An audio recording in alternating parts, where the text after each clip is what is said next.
Wednesday, February 5th, 2025. This is Chair Nagaji calling order. Anson, please do a roll call vote, or excuse me, roll call for quorum. Okay. When I call your name, please respond. Robert Zane. Here. Okay. Ellen Watson. Member Watson is ill, so she will not be here. Oh, okay. Whitney Bozel. Here. Dave Nagaji's here. Alton Fukumoto. Here. Okay. Luke Kleidman. Clyde Lumen, that's me. Clyde Lumen. I'm so sorry about that. Phil Lee. Lee. Phil. Okay. Joanne Koff. Just stop that. Here. Okay. Diane Chong. Here. Okay. Christopher Moylan. Here. Okay. Jason DeMarco. Jason DeMarco. Okay. Patty Quano. Patty. Okay. Robert Fox. Robert. Joseph Mushreki. Okay. We only have 8. There's no quorum. All right, that is all right. We'll just go forward with it, and hopefully by the time we get to any votes, we will have quorum. Okay, so next we're going to room numeral 2, first responder monthly reports. Honolulu Fire Department. Is there a representative from HFD here?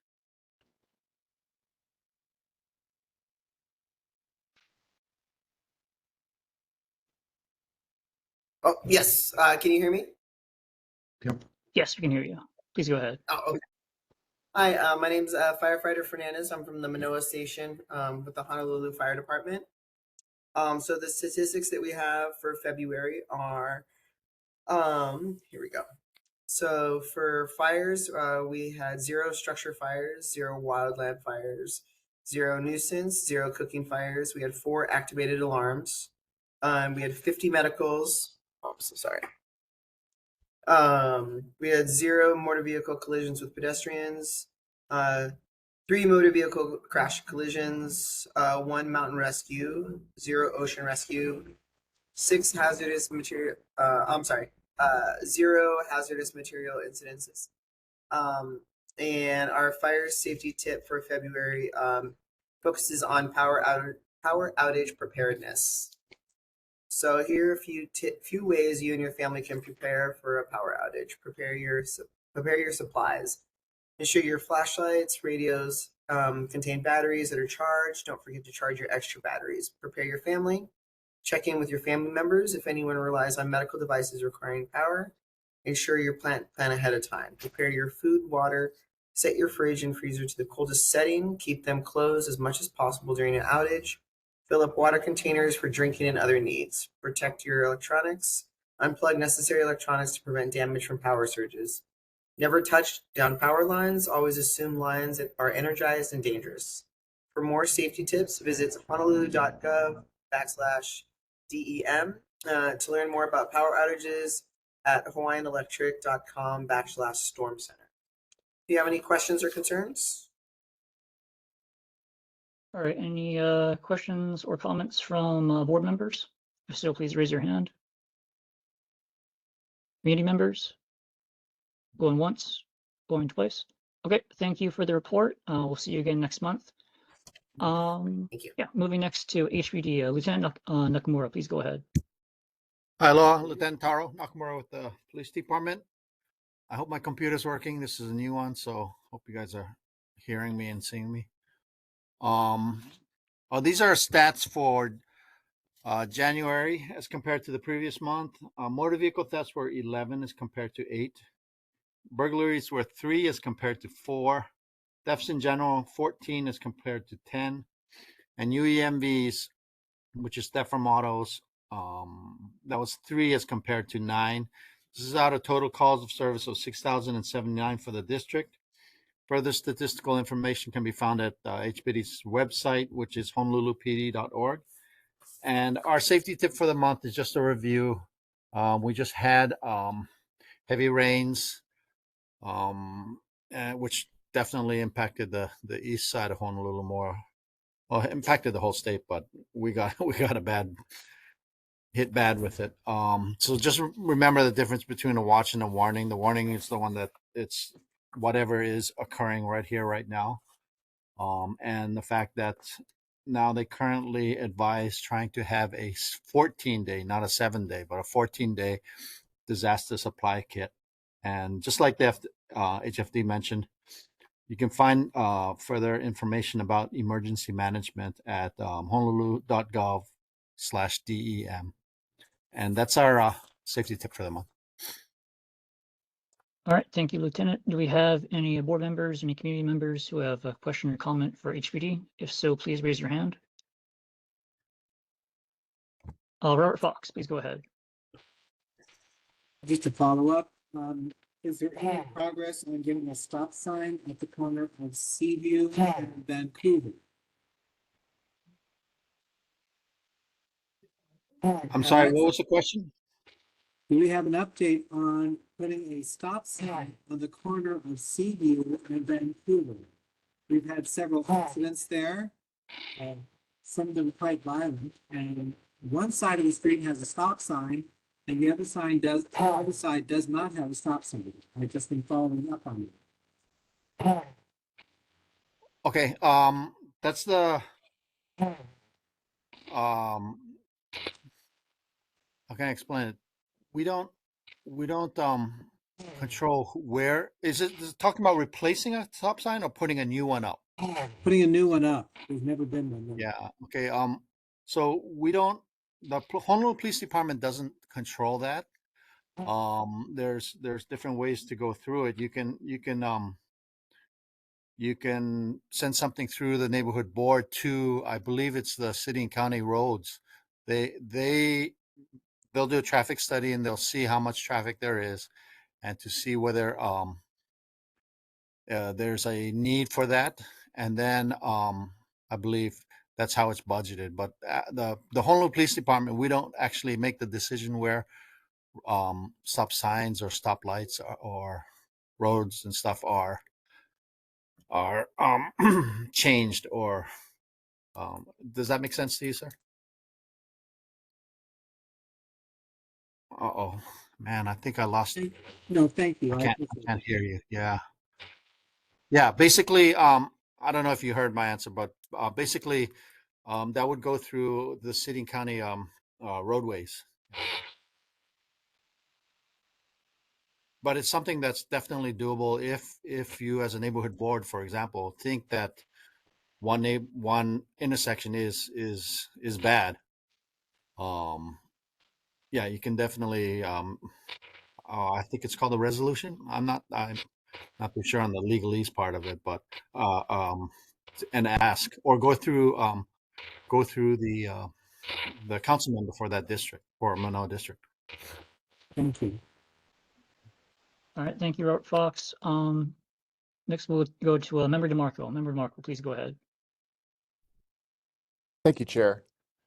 I pulled up the crime statistic website for the island of Oahu that has a little bit more historic data beyond the month-to-month reports that we receive from your station. And while I'm very pleased to see that crimes such as arson, burglary, forgery, fraud, etc., have been on a downward trend over the last 3 or 4 years, I am noticing that motor vehicle theft and aggravated assault are on the uptick in recent records. And so I would appreciate any insights that your department can offer as to maybe what trends or reasons there may be an uptick in those areas, and what your department might be doing to address these trends. Thank you. Well, I mean, statistics do go up and down. I think as far as attacking the trend in the aggravated assaults and things like that, we do have other what's the way of putting it? We have plainclothes units. We have other investigative units that are not in uniform, and they are attacking the problem through different means. For example, if some of those kinds of crimes are gang related, we'll address it that way. As far as patrol is concerned, if we see a certain area, for example, just to pick one in my district, which would be a housing area, Palolo housing, for example, we might have additional presence as far as uniformed police are concerned. We do things like that as the need arises. As far as the thefts are concerned, that is a chronic problem that has been plaguing Hawaii, I think, for as long as I've been a police officer. Unfortunately, we're one of the highest areas, I think, statistically in the nation as far as thefts are concerned. But we keep catching the same crooks. They get let out, and we keep catching them again. They get let out.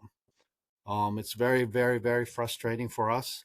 But we will do when, say, for example, we have a burglary series, and we've identified that this series occurs in this area. Again, we will utilize different means to try to attack that problem using such units as our plainclothes units and things like that. So that's how we attack the problem, sir. All right. Thank you, Member DeMarco, and thank you, Lieutenant. I see no more raised hands, so we're going to move to the next agenda item, which is our elected official reports. Okay. So it was pointed out to me last meeting that since the legislators in session, we should probably put the legislators at the top of the agenda in case they need to leave for meetings or votes or anything. So starting with Roman numeral 3, letter A, we have Senator Carol Fukunaga. Is the senator here? Aloha. Hello, Senator. Please go ahead. Thank you. I'll keep this quite brief. We sent out my report to the neighborhood board this afternoon. I apologize for the late timing. One thing I wanted to talk a little bit about was the housing initiatives that the neighborhood board had requested. In the Senate, we had requested a hearing on Senate Bill 806, which I introduced at the request of the neighborhood board. It would have authorized 201H types of projects to be built primarily in TOD zones and not in areas where you have preservation lands, etc. That has not been heard yet. We've requested it and we're coming down to deadline time. But one thing that has been quite encouraging is we introduced a bill, Senate Bill 1632, relating to an affordable housing market, and conducted a brief forum this week with neighborhood board members and representatives of community groups to talk with the author of a book called Hawaii Housing Solution, Move to the Mainland, was written by Peter Savio. And we had some great questions during that discussion. And the good news was that the bill has been heard and moved out of its first committee. Other than that, I do want to take any questions if you have them. I guess the next big deadline for us is coming up next week, Friday. So committees are racing along and we have multiple hearings every day going on for quite a while. Thank you, Senator. So again, we do have that weird decision that came out from OIP that we're apparently not supposed to ask questions as board members. Only community members are supposed to ask questions. But we do have an item later in the agenda for as an open forum to discuss legislative matters. So are there any community members who want to ask questions of the senator or make comments of the senator? All right, seeing and hearing none. Senator, please stick around if you can for the discussion later. Okay, But thank you for your report. All righty. We'll go now. We'll go next. Representative, please go ahead. Yes, thank you, Chair.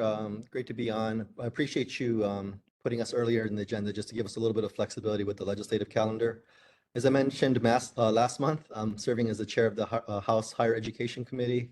We actually had a hearing today, so I want to thank the community members who came out to testify on House Bill 548 that I introduced. This is a bill to set up a mechanism for the University of Hawaii to acquire the old St. Francis School property. Just to be clear, this is not an eminent domain bill, but it does set aside funding for the university, unspecified amount at this point, to potentially acquire the St. Francis property if and when it comes on the market. If Avalon decides to sell it for whatever reason, say they run into challenges with their entitlements or permitting, and they put it back on the market, this would well position UH to acquire the project or the project site. I know we had several members of the community testify, submit written testimony, which is really helpful. Mr. Howard Luke, who lives right there on Palmoa Road, came in person, which was even better. We did pass the bill out of committee, so it's going to go next to the Finance Committee. A couple of other bills just on the housing front that I think this board would be interested in that I introduced. House Bill 541. This is essentially a bill that reverses the Senate Bill 3202. This was the one regarding allowing at least 2 ADUs on single-family properties. Introduced a bill to basically apply that only to the neighbor islands. It's running up against the deadline here, but I'm hoping we can do some insider tricks with the referral to keep it alive for the session. Lastly, I know, of course, this board has been very interested in what happens with the Manoa Banyan Core project. I imagine you'll talk about the FONSI later that they received, but I did introduce a bill, House Bill 203. And this is something I adopted from current Councilmember Nishimoto back when he was a colleague in the House. This would expand the amount of time that City Council has to review projects of the 201H variety. Right now, it's only 45 days, which makes it really tough to get sincere community feedback. My bill would expand it to 60 days. 15 days might not seem like much, but I think it would really help get the word out and make sure that people are able to comment on the merits of these 201H projects before the board. Before the City Council. Lastly, I did put my my first session newsletter into the chat box. This will be hitting mailboxes any day now. So it covers our winter period, highlight some of the other bills I've introduced, some other things going on in the community, as well as introducing my staff in this newsletter. So with that, I'll stop and see if there are any questions. Thank you, Chair. Thank you, Representative. Do we have any raised hands from community members?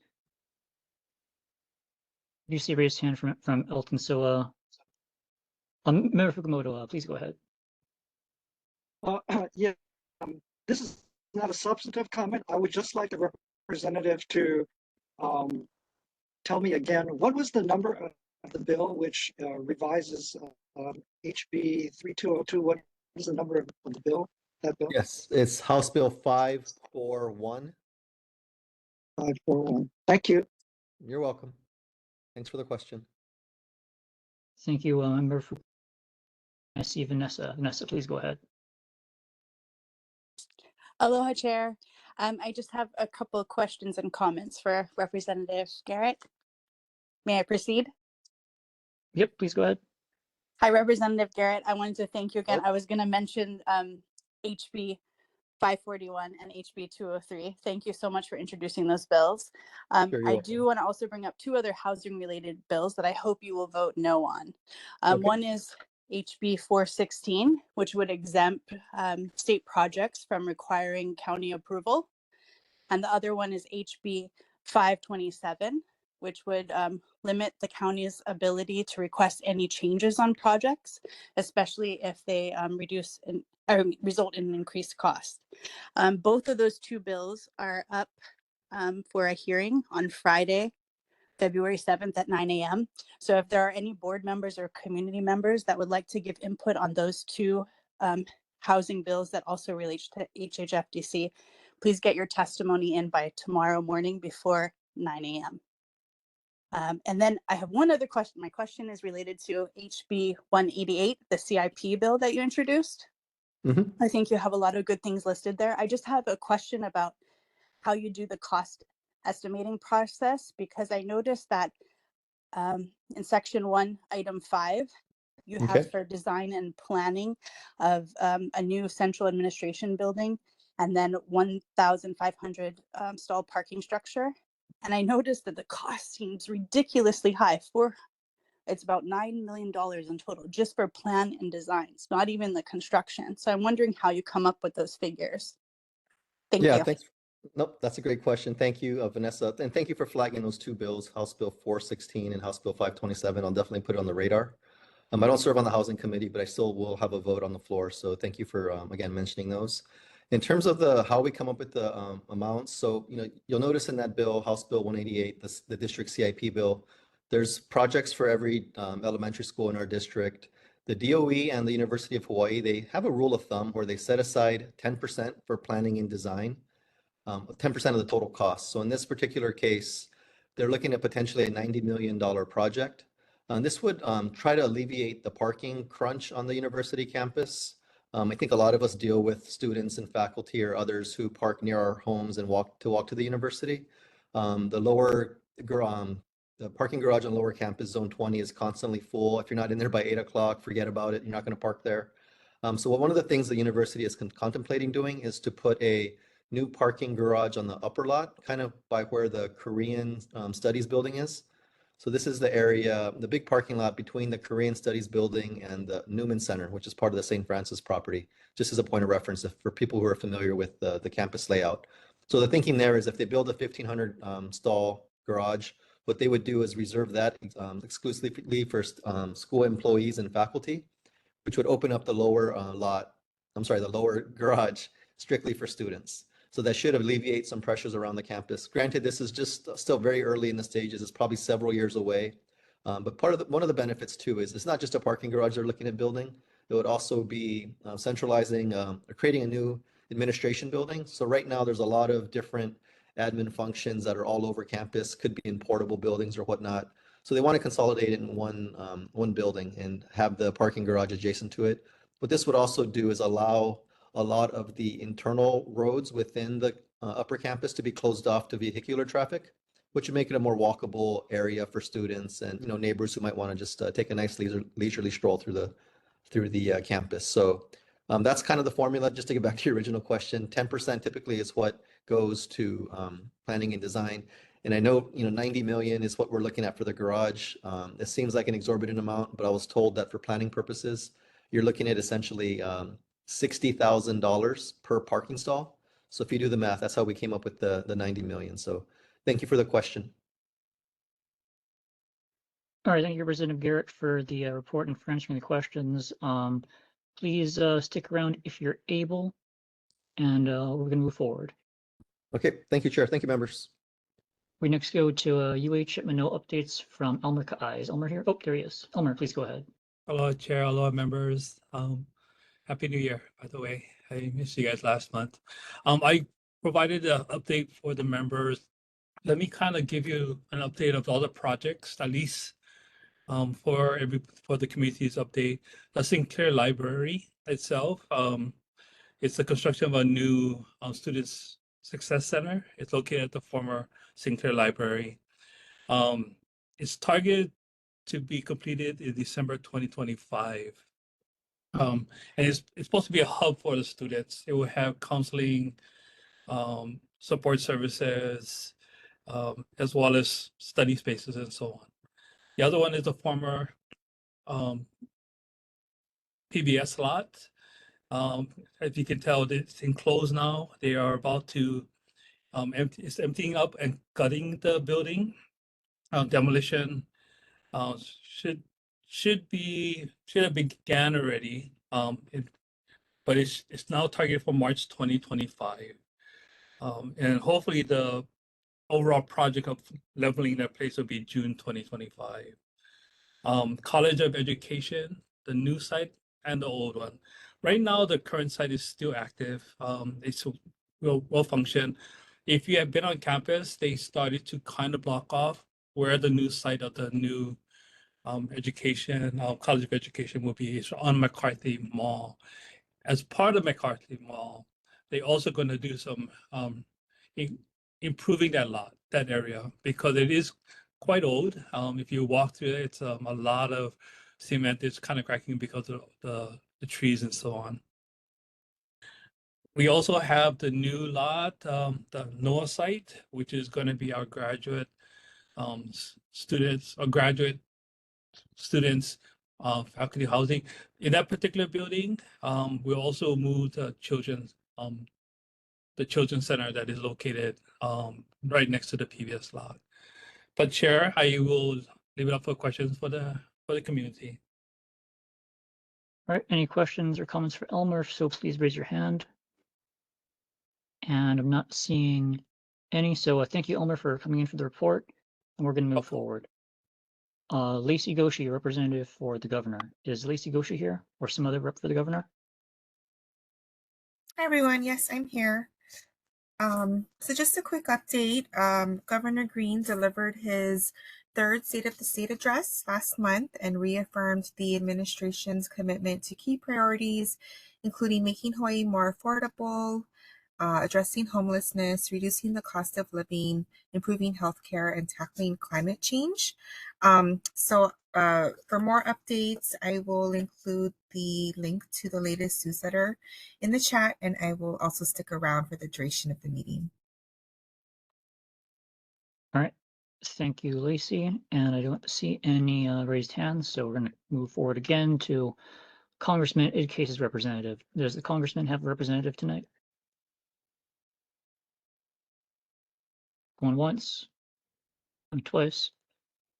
Okay, not hearing any rep from the congressman. We're going next to city monthly reports. So city monthly reports number 4A, Board of Water Supply, Dominic Diaz. Is there anyone from Board of Water Supply? Yes, I'm here. Can you hear me? Yep, please go ahead, Dominic. Okay, thanks. Apologize for not, my camera's acting up. I'm on the road, so I will do this here real quick. Going back to the month of January, we had 3 main breaks, unfortunately, in the valley. 2 main breaks on January 6th, one on Metcalf Street and one on East Manoa Road. And then a 3rd break on January 23rd on, oh, sorry, the second one was on East Manoa Road, yeah, and the 3rd break was on Manoa Road. Just a quick announcement, the Board of Water Supply is opening up a water waste hotline. So we are encouraging anybody who sees wasted water, whether it be broken pipes, malfunctioning sprinklers, running faucets, excessive watering, or anything of that nature, to let us know. You can give us a call at 748-5041. You can email us at contactus@hbws.org, and you can always visit our website, boardofwatersupply.com/water waste. And that said, I'd be happy to take any questions on behalf of the Board of Water Supply. All right, any questions or comments for Dominic or for BWS? Going once, going twice. All right, I'm not seeing anyone. Thank you, Dominic, for the report. Thanks, And and we're I'll going to put go next. those contacts into the chat so people can Okay, have sounds it for good. later. Thanks. Okay, we're going now to 4B, Mayor Rick Blangiardi's representative. So we no longer have Kim Sparlin giving our reports, and the city has not yet appointed someone to replace her to be our person from the mayor's office. So I just got sent a list of announcements to make since we don't have anyone to replace Kim yet. And the list of announcements are there was a memorial service in Kaka'ako to honor Jeff Fiala, a Honolulu firefighter killed in line of duty. Mayor Blangiardi and members of the mayor's cabinet have been sworn into office beginning their second 4-year term. A new 90-unit Bill 7 affordable housing development has broken ground in Makiki area. Repairs have begun on the seawall and walkway at Queen Surf in Waikiki near the Barefoot Beach Cafe. And the city unveils a new Opala truck for Leeward, Oahu Parks, and beach parks. And in addition to that, it just talks about the election for neighborhood boards, the deadline to register for a candidate online is February 21st, 2025. Either you register online or you send mail. It's due on the 28th, but it has to be postmarked by the 21st. Or excuse me, 21st is the deadline, not 25. Sorry about that. So again, the deadline to register as a candidate is February this month. On April 25th is when voting begins, and May 16th is when voting ends. So that is the document that was sent in lieu of an actual report. So that's item 4B for us. So now we're going to go to item 4C, which is City Council Member Scott Nishimoto. I do suspect people will have things to say to the councilman regarding Manoa Banyan Court and or our potential vote to return to an in-person meeting location. We do have those as dedicated agenda items, and I do think the councilman plans to stay on for those. So you can just ask him those questions during those agenda items. But yeah, Councilmember Nishimoto, please go ahead. Thanks, Chair. Aloha to the board and community members. I believe we put into the chat a QR code to sign up for our e-blast, which we send out basically every other week to keep the community updated on what's going on in our neighborhoods. Mr. Fox, I know my staffer Heath is on the Zoom. He took down the information on the stop sign you want, so we'll put in the riser for that tomorrow. If there's any other questions, fire away. Anything from members of the community? If so, please raise your hand. Going once, going twice. All right, I don't see any, but Councilmember, please do stay on if you can, because I do think you'll have questions and opportunities to comment very shortly in the agenda. Okay. All right, thank you, Councilman. So we're going now to Roman numeral 5, returning business. So the first item here is item A, which is decisions from the City Department of Planning and Permitting. So regarding the Ari Lane situation, there's been no update since last month when Seth Kamoto gave his presentation.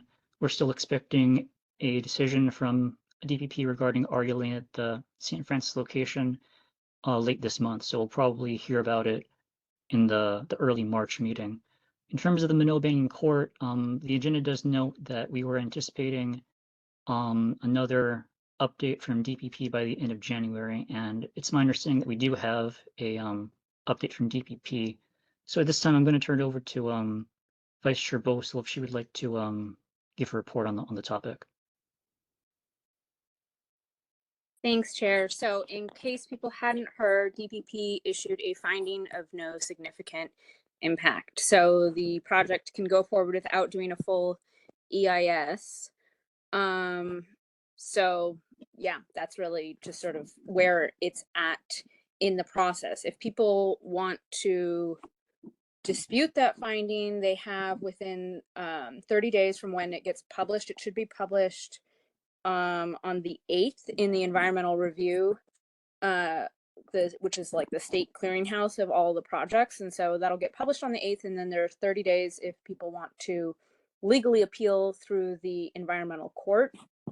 And then separately, the applicant, which is the Lin Yicheng Association, the cemetery, has however long they want to now do the 201H application.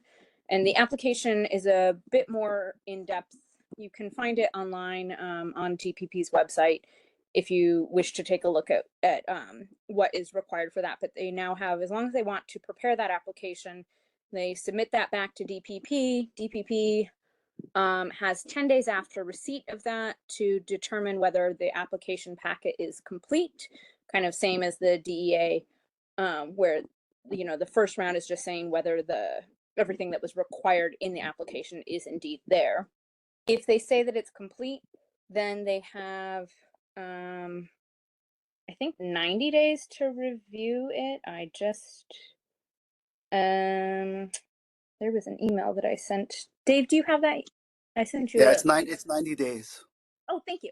Yeah, so they've got 90 days then to review the project and see whether how they want to sort of advise the city council on all of the exemptions that the project is asking for, because the project is going through 201H. They're asking for exemptions, as we, I think most people are aware, to, you know, a lot of zoning things. And so then once it goes to city council, and maybe Representative Nishimoto can speak to this, it used to go to the planning and zoning committee, but now there's a housing committee, a planning and infrastructure committee, and a zone, like the committees have been rejigged. So I'm not actually positive which committee it will go to in city council, but It'll probably go to the zoning committee. okay, thank you. So then it'll go to the zoning committee probably, and then they will review it. They'll have like a meeting with the applicant, and the public is allowed to come to that meeting. That should be publicly noticed and stuff, and so people can come to testify during that committee meeting, and then it will go to the full council for a vote. And so yeah, DPP will weigh in based on the application, whether they think it should be approved with changes, I'm forgetting the exact word, or denied. And so that their recommendation will, you know, will be what the city council will then be considering. So that is the update. If anybody has any questions on that, I'm happy to answer. Thank you, Mayor Boso. I did see your email, and it was a lot, so I'm glad you were able to explain it, because I probably would have explained it incorrectly. But do we have any discussion? Oh, I see a raised hand from Laura Ruby. Laura, please go ahead. Yes, hi. Thank you for your good explanation. Usually there's a final summary statement, and they said what really should be done or what they has to be watched for or whatever.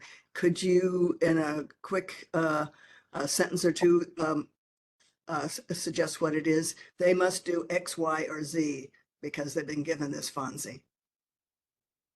I actually was not able to obtain the exact document. I only heard about, I called DPP up and was told that the didn't specific. If anybody else can speak to the actual thing, but it was given a pass, so I don't believe that they had any recommendations for changes in it. Usually that they have to have some kind of thing that says they will make a informational panel, or they'll make something else, something that gives part of to the community. They'll make this curbs better, or any of those kinds of things. I'm not aware of that. Again, it will be published on the 8th in the environmental review, though. So at that point, environmental notice.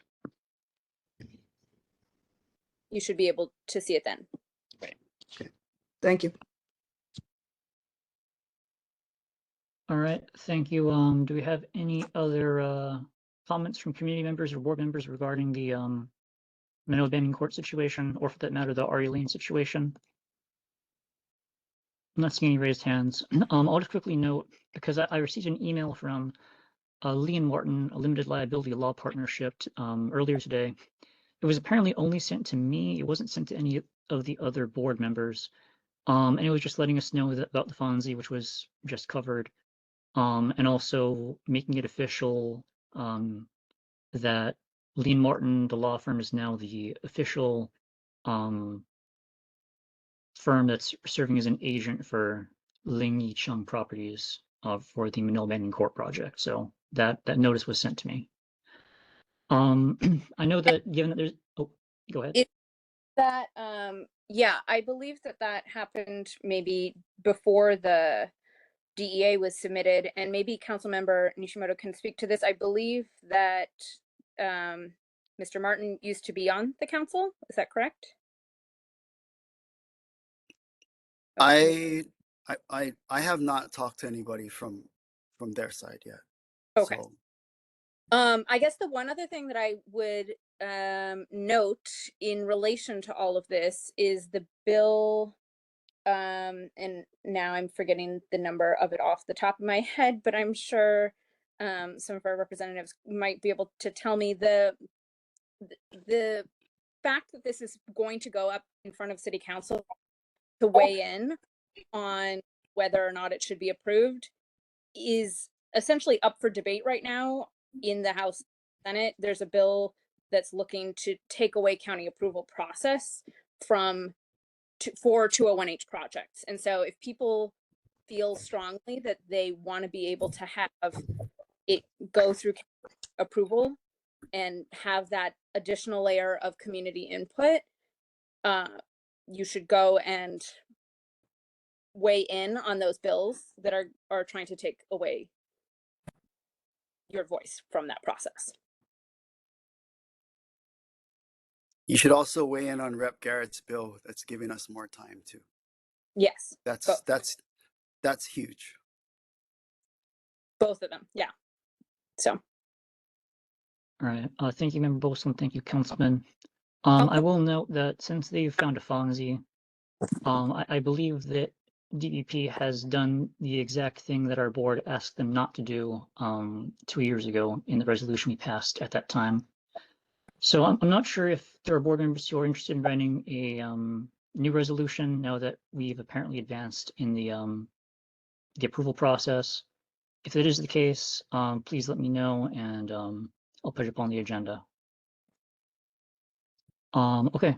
Any further comment on Mānoa Banning Court or the Arlene project at St. Francis? Going once. Oh, I see a raised hand from Dylan Armstrong. Please go ahead. Thank you so much, Chair Nagaji, Councilmember Nishimoto, Board Member Boso, etc.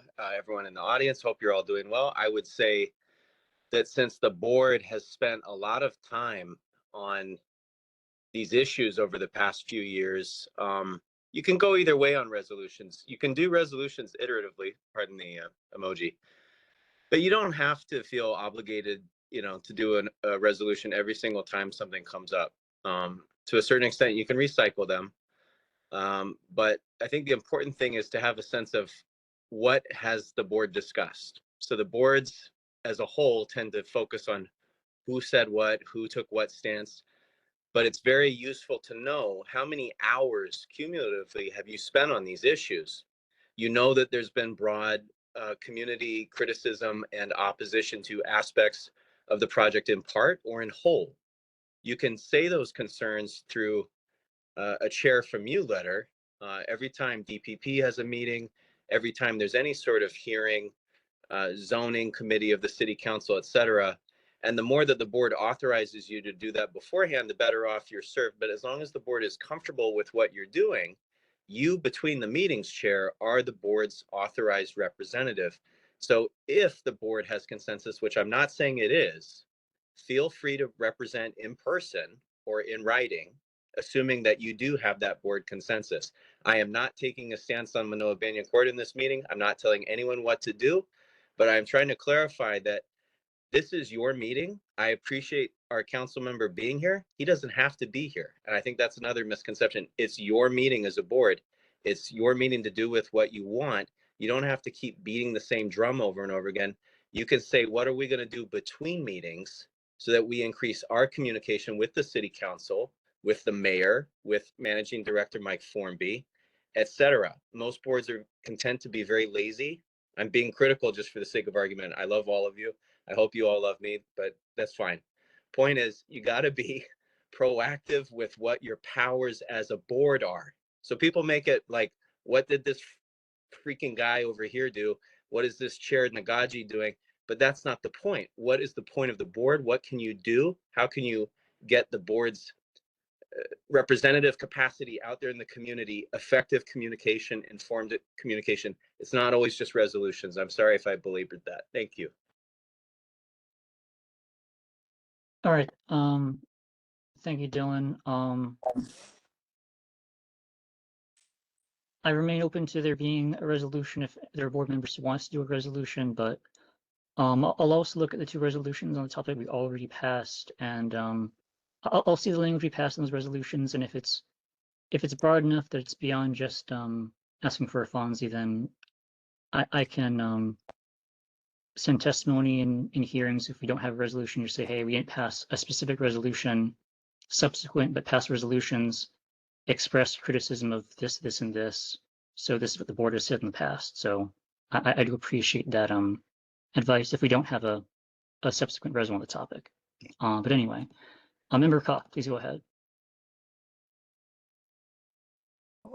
I just was wondering about Dylan's suggestion, how the board can facilitate your taking this kind of executive action. What do we have to vote that we'd like you to be our representative on this matter and express the generally unfavorable opinion to the Banyan Court Plaza and so forth? I don't know. I mean, I don't know how to move forward that you'd be comfortable making the statements for the board. So I throw the question out. I guess I would just ask then, being that our board has previously done 2 resolutions that were critical of the Banyan Court project, one of them asking specifically for a FONSI, the other one I think was earlier and more general than that. Are there any board members who are against me expressing our board's generalized opposition to the project? Maybe in person, more likely in writing, if it comes up for a hearing that accepts written testimony. Are there any board members who would be against that? All right, no one's saying they're against it, so that's what I'm gonna do, and I'll do that unless I start getting in trouble for it. All right, any further discussion on DPP, Banyan Court, Aria Lane, any of that? Going once? Going twice?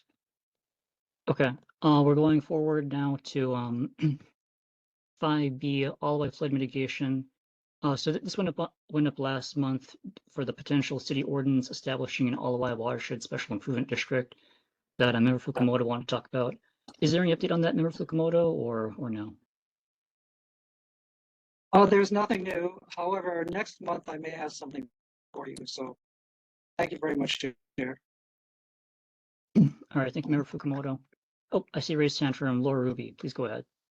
Yes, I had asked the lay of neighborhoods that they might have the Army Corps of Engineers come in and do an update.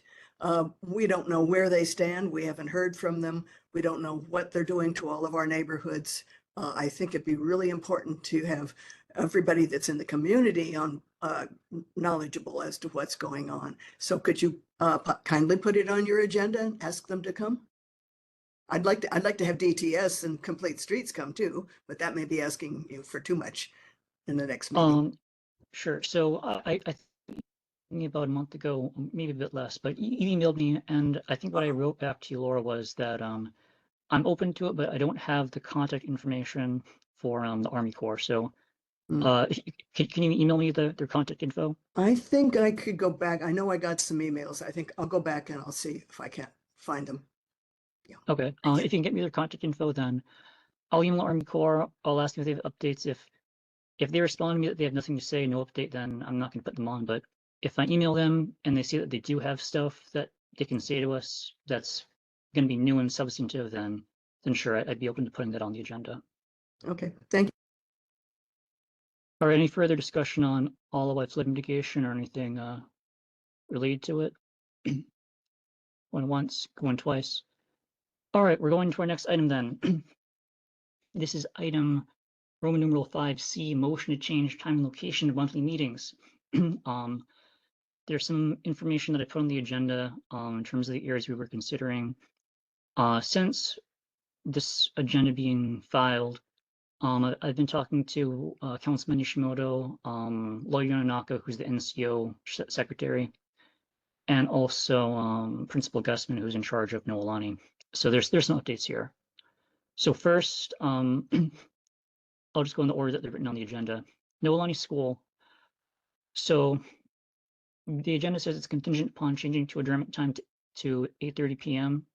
due to their janitor and all that, and also it's contingent upon securing funds to pay the facility usage fees.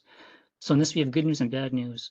The bad news is that the 8:30 p.m. ending time probably can't be changed. I remember Member Bosa was asking about that last meeting. I did about the possibility of having Noelani entrust an NCO staffer with the key so that they could set up and lock up instead of relying on a janitor. I did ask Principal Gusman about that, and he said no.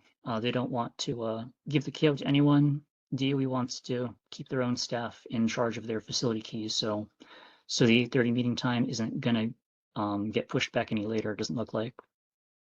But in terms of the funding for the facility usage fees, we have had some positive progress on that. I talked to Councilman Nishimoto about it, and he's indicated to me that if our board does want Noelani School, which includes changing from our current meeting time to probably 6:30 to 8:30, if we do indicate that we want it, then the councilman is willing to advocate for us and make this a priority of his to get us that funding. Additionally, I talked to Lloyd Yannock about this. Lloyd said that he wanted to be at tonight's meeting. He apparently had a scheduling conflict come up at the last minute, so he won't be joining us tonight, but he gave me some updates, and he did not make a firm 100% promise of giving us funding, but he sounded like he was leaning towards giving us the funding. He sounded like he was pretty open to it, so I think that is a possibility. I'll also really quickly go through the other items we have on the agenda for potential meeting locations. Manoa Public Library was proposed by Member DeMarco at last meeting. I asked the NCO to check that place out. They did investigate it, and they've confirmed that we can't use it. I think last year it was an issue with scheduling that we couldn't use the Manoa Public Library, and that issue is still preventing us from using it. So it was a good idea, but unfortunately the problem from last year is still there, so we can't use the library. In terms of the other area, which is Manoa Valley District Park, Gymnasium number 2, that's the facility at the park that's currently being renovated. It's under construction. You can see it if you just walk by it. Member Moylan mentioned this at last meeting, so I had the NCO check on this outside a meeting, and they said a few things. They said first that the facility will likely be available once the renovations are finished in the summer. So the renovations will probably be done this summer. If they're not done during the summer, they'll be done around the end of summer. So that's the timeline on those renovations being finished. I also asked Lloyd pretty directly. I basically asked him, look, every location we've tried for the past 2.5 years has ended up saying no. So do you think that the Manoa Valley District Park Gymnasium 2 is actually going to say yes to us after the renovations are finished in the summer or not? And again, Lloyd didn't give a firm promise, and he can't give a promise for this because he wouldn't be the person making the decision. It will be whichever city personnel has jurisdiction over the gymnasium facility. But Lloyd seemed to think it was very likely, more likely than not, that the Manoa Park Gymnasium would be available to us. Again, he didn't make a firm promise, but he seemed to think that it probably would be, on the basis of it being a city facility and the neighborhood board system being a also administratively within the city. So those are the updates on the areas that were discussed at last meeting. And yeah, do we have any discussion, any comment on this topic? If so, please raise your hand. Member Koff, please go ahead. Well, I would favor myself, I favor the Noelani School because the gymnasium, it's almost impossible to hear in there. You know, we used it during COVID for meetings, and unless you're in a special spot, you really can't hear a thing. That's just my feeling about it, but maybe, you know, other than that, it's fine. But hearing is a problem. All right, and I'll go in the order that I saw the hand. So DeMarco, then Lumen, then Fukumoto. So Member DeMarco, please go ahead. I hope I'm not stealing anyone's thunder, but I believe it was brought up at our prior board meeting that if we have an intention of moving into a space, why don't we seize the opportunity to move it to Noelani? And then if the gymnasium or other facilities become available in the future, we can always reevaluate that decision later. So I just would like to second that idea of let's move forward and make some progress and get into a space. Thank you. And I do think Member Fukumoto is going to make a motion to that effect. But first, I want to ask Member Lumen for any comments he has.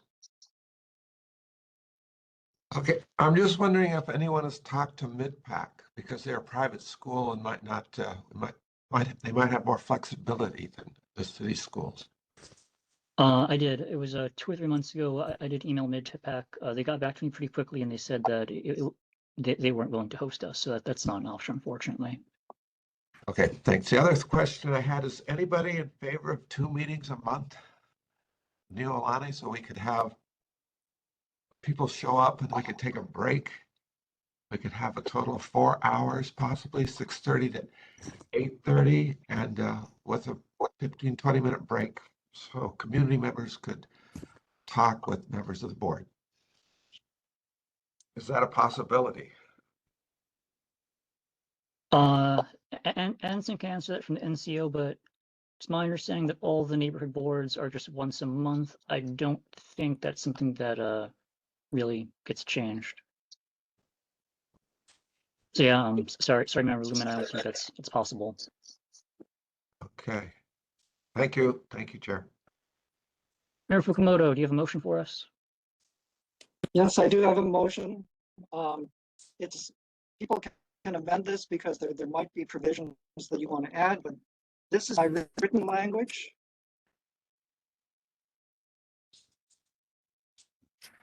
I move that this board, beginning month and running through the first meeting of the new term, meet in hybrid mode with the in-person location being Noelani Elementary School, provided that this board receives funding and any other kind of provision that you'd like to add to that. And Member Fukumoto, would you like to specify the time that we would need to change to in order to do that? Okay, we would meet from 6:30 to 8:30.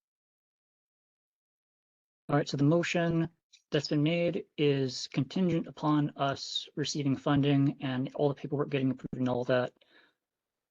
If that were the case, then our meeting time would change from 6:30 to 8:30, and we would remain with an online option, but our in-person location would change from Kapalama to Noelani School area.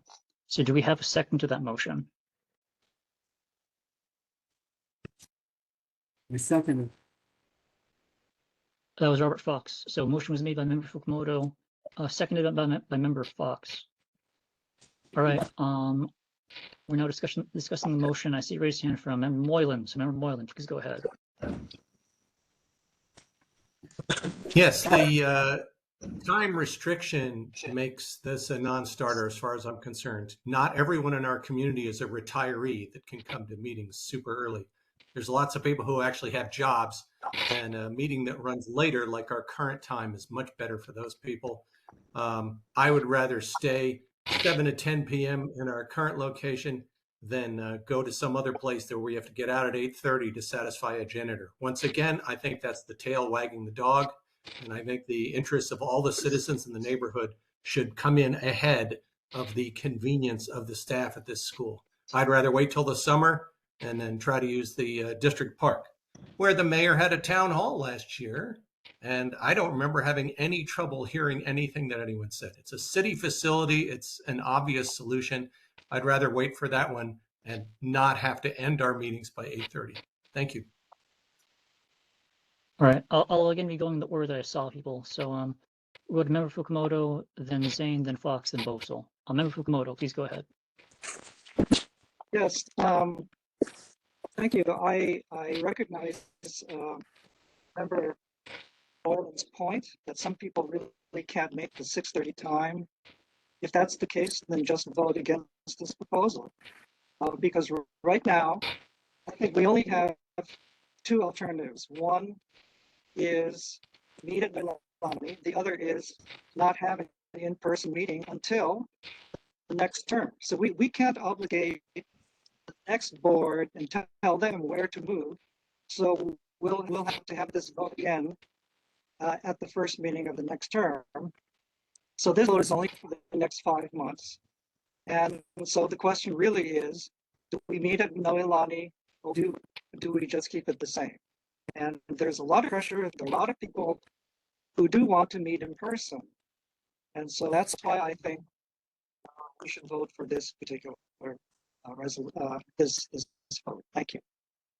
Thank you, Member Fukumoto. I'll note very briefly that whichever way we decide on this motion tonight, whether we pass it or don't pass it, in the summer, if the park facility does indeed become available, then at that point, whether we're still online at Kapalama or whether we're in person at Iolani, either way, we'll have an option to change to that park facility in summer, whichever way we decide tonight. But I'll turn it over to Member Zane now for his input. Thanks. Thank you, Chair. Just to clarify, I'd like to confirm if we reduce the time of the meetings from 3 hours to 2 hours, what would be the plans to if we have a contentious agenda and we're not able to get through everything? Is it the plan for the board to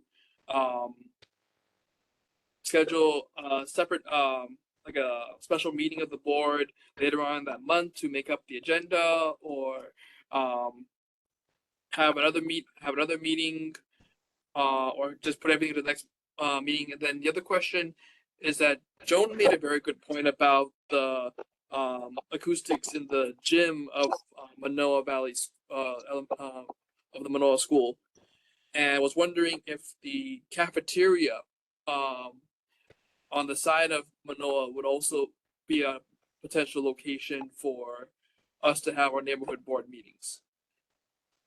Two things. Quick clarification. So the motion made by Member Fukumoto would be for the Noelani cafeteria. Member Koff is referring to the Manoa District Park Gymnasium, which would be the most likely alternative if we don't go to Noelani. So just for clarifying that. To what you all raised about scheduling. So in terms of scheduling, like a special meeting, a make-up meeting, if we don't get through our agenda on some night, I've never seen us do a special meeting or make-up meeting during my 3.5 years on the board. So I've never seen it happen myself. If it's possible, and I assume that other members who've been on the board longer than me would have knowledge of how that works. But if it's something we can do, then I would be open to it if we end up doing this. To the issue about contentious meetings. So Member Fukumoto and I, for full disclosure, did discuss this in a good amount of detail in terms of if this motion were to go through. And what we kind of figured was that if we have a contentious item or controversial item where we have a lot of people turning out to testify for something or against something, then rather than having every person give their verbal testimony as we currently do with our current system, we could instead have a few people, however many, I'm not exactly sure, but we could have a few people give their opinion, and then after some people have debated the topic, we can then ask for a raise of hands. If you agree with what's been said on this side and you're attending in person, raise your hand and tally how many people have voiced that opinion to get a sense of what the community attendees want to testify about. But there's also the broader fact that if we were to go to 2-hour meetings, and to be clear, I probably I talked to Member Fukumoto and I'm planning to vote yes on his motion, but it's going to be a reality of 2-hour meetings that we're going to have less space on the agenda. There's going to be situations where people are going to ask, hey, I want this on the agenda. And if I'm chair, then I'm just going to have to say, no, sorry, we have 2 hours. I can't fit this on. We'll have to roll you over to next month. So there will be time constraints on our meetings. Certain stuff might have to get rolled to another month. We'll also need to be stricter on enforcing time. So those are valid concerns. I'm of the opinion that it's worth it, but those are valid concerns to think about. Next, I'm going to go to Member Fox, please go ahead. Sorry. Member Zane. One of the questions that wasn't addressed is if I know we've talked, even though this is about, I understand it's about Noelani's cafeteria, but in the discussions about the Mānoa, about having it at the Mānoa gymnasium, did anybody else discuss about having it potentially at the Mānoa school cafeteria, which has slightly better acoustics than the gymnasium? That was my question. We have not considered it recently, but Mānoa School was one of several areas that we considered about a year, at this point closer to a year and a half ago, I think 14 months ago, something like that. One of the areas we considered was Mānoa School. Either I asked or Member Watson asked, I can't remember, but one of us asked and the response was a flat no. So no, Mānoa Elementary School is not happening. Any other follow-up, Member Zane? Nope, that's it. Thank you. All right. Thank you, Member Zane. Going next to Member Fox, please go ahead. Yes, I support this motion for a number of reasons. Number one, we have a tendency to lose interest and lose attention when meetings are too long. I know it's difficult to streamline meetings, but I suggest that if we have too many testifiers, there are methods of restricting the testimony. As much as I hate the idea, start out with 1 minute, 2 minutes, and then restrict it to 90 seconds, 60 seconds, etc., so that we can get to the essence of what we want to talk about. We have to be very vigilant about what we're going to be speaking of, and let's talk about things which are important to us. We lose a lot of people who want to be on the board because the meetings drag on too long. It's really hard for people to stay awake until 10 o'clock at night just for a board meeting. Some of this stuff is just repetitive and, no offense, not really that important. It's always nice, to hear from the police department about how many cars got burglarized and stuff, but serious to God, we're here to make policy. We're here to talk about issues of our valley. And I think it's important for us to recognize that we can do that in 2 hours. We just have to streamline ourselves and be conscious of the fact that nobody can speak for 5 minutes all the time. I love to speak forever, but honestly, restrict my time. And I believe that this is a really good solution. Everybody knows the location. It's comfortable. The city is going to pay for it. God bless. I support this motion completely. Thank you, Member Fox. I do have some thoughts of my own, but I want to give others a chance to talk first. So continuing in our cycle, we're going to Member Bosel now. Please go ahead. Thanks, Chair. I guess I actually kind of want to know what more of the community thinks of this, because I know that generally people have wanted an in-person meeting, but I do want to hear what the community who we're supposed to be representing thinks of this. So if anybody wants to chime in on the chat or, speak up in person, because it's not just the board meeting, and I want to know how people feel about this idea of, potentially a much shorter meeting and how that's going to work and if they are prepared for that trade-off. And then separately, I'd say I just think it's really problematic that we're acting like we're so lucky that the city is going to fund us.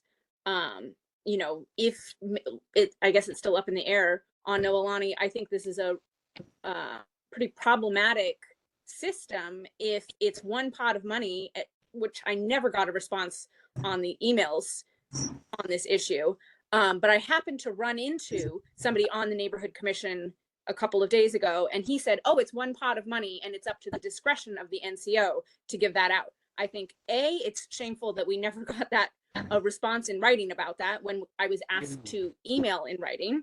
And second, I think that, that just opens up a whole can of worms as to how this system is working. If this is about the discretion of the NCO officer, which, really has a bearing on potentially where people can meet and then therefore how democratic this process really is. So, thank you.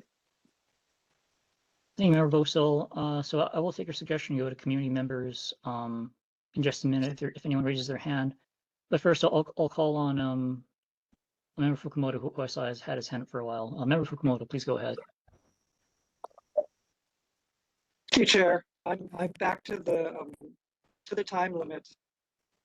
Our agenda always has at the top that each of us are limited to 1 minute. We don't adhere to that, but it's on our agenda, so we ought to. We could. And if what you're saying, what each member is saying is really important, but that member can ask the chair for more time. So it's not only 1 minute, it can be more, but that should be the limit, and that I think will help us stay within 2 hours. Thank you. Thank you, Member Fukumoto. I see that our former chair, Dylan Armstrong, has a hand raised, and I want to give him a chance to speak on this. Please go ahead, Dylan. Thank you, Chair Nagaji. Board Member Fukumoto kind of read my mind because that was exactly some of what I was going to say. I think there's a misconception that the time limit means that everyone's hands are tied. The board chair has the discretion to allow people to go past 1 minute. What you don't want as a board is the situation where someone gets up and they start telling you that the moon landing is fake, and now you have to give them 5 minutes because the agenda says they have 5 minutes to speak. It's not that people should speak to the time limit, but that's just what people will do, myself included. It's really hard to get your thoughts together. So it's really important to emphasize to everyone, it's not an adversarial system. It's not 60 seconds and your head's cut off and no one's ever going to hear from you ever again. It's, try to keep it under a minute. And if you are saying something that needs to be elaborated, you can go longer. I have other thoughts, but I'll keep it there. Thanks. All right, but before I offer my own thoughts, I want to turn it over to Member Moylan to give his rebuttal if he has one. Please go ahead. I just want to add on. The motion really involves two things. Not only shrinking the meetings to 2 hours, but also moving them earlier. The second piece is what I have more of a problem with. Member Fox's point about how it's standard in a lot of meetings that everyone has a time limit is completely valid. I'm sure he's participated in many meetings like that in California, and so have I. What I can say, though, is I think we're being very casual about this idea. We can put a time limit on everyone. And if the chair feels like letting someone go beyond that limit, it's cool. I have seen audiences where one person goes beyond the time limit. And let me tell you, they don't think it's cool. That is not a meeting that will work out well. If everyone's being cut off after X number of minutes, and then someone decides to let one speaker go on a lot further, every other speaker after that is going to demand to speak that long. And they will explicitly say, you let Bob go for 5 minutes. Now you got to let me. I've seen that happen a bunch of times. I don't think we should be naive about this. Oh, well, we can put a time limit and just waive it whenever we want. A time limit is what would be required to shrink those meetings to 2 hours. And I have no personal objection to that. It just requires the chair to be a hard ass about it. And that includes on his own colleagues, as Member Fox pointed out. You have to pull your own colleagues' choke chain. And some of the reasons that some of our meetings have gone on so long is not because members of the public have been going on too long. It's because members of this board have been going on too long. So I'm totally with Member Fox on that stuff. My real problem with this is moving it so early that a lot of people can't even get a bite to eat before they go to the meeting. Thank you. I will say very briefly before I would have Members Fox and Koff. I mentioned this previously, but I'll mention it again just to make it clear that we will have stricter enforcement of time if we go 2 hours. Our past three timekeepers, myself, Member Vosel, Member Zane, were all pretty lenient as time chairs. We didn't really cut people off unless people were going really, really over, or there was a lot of people lined up. Enforcement of time is going to have to get stricter if we go to 2 hours. So again, I'm going to vote yes on the motion, but that is something to that I want to be transparent about. So next I'll go to Member Fox and then Member Koff. Member Fox, please go ahead. Thank you. I really appreciate Board Member Moylan's thoughts.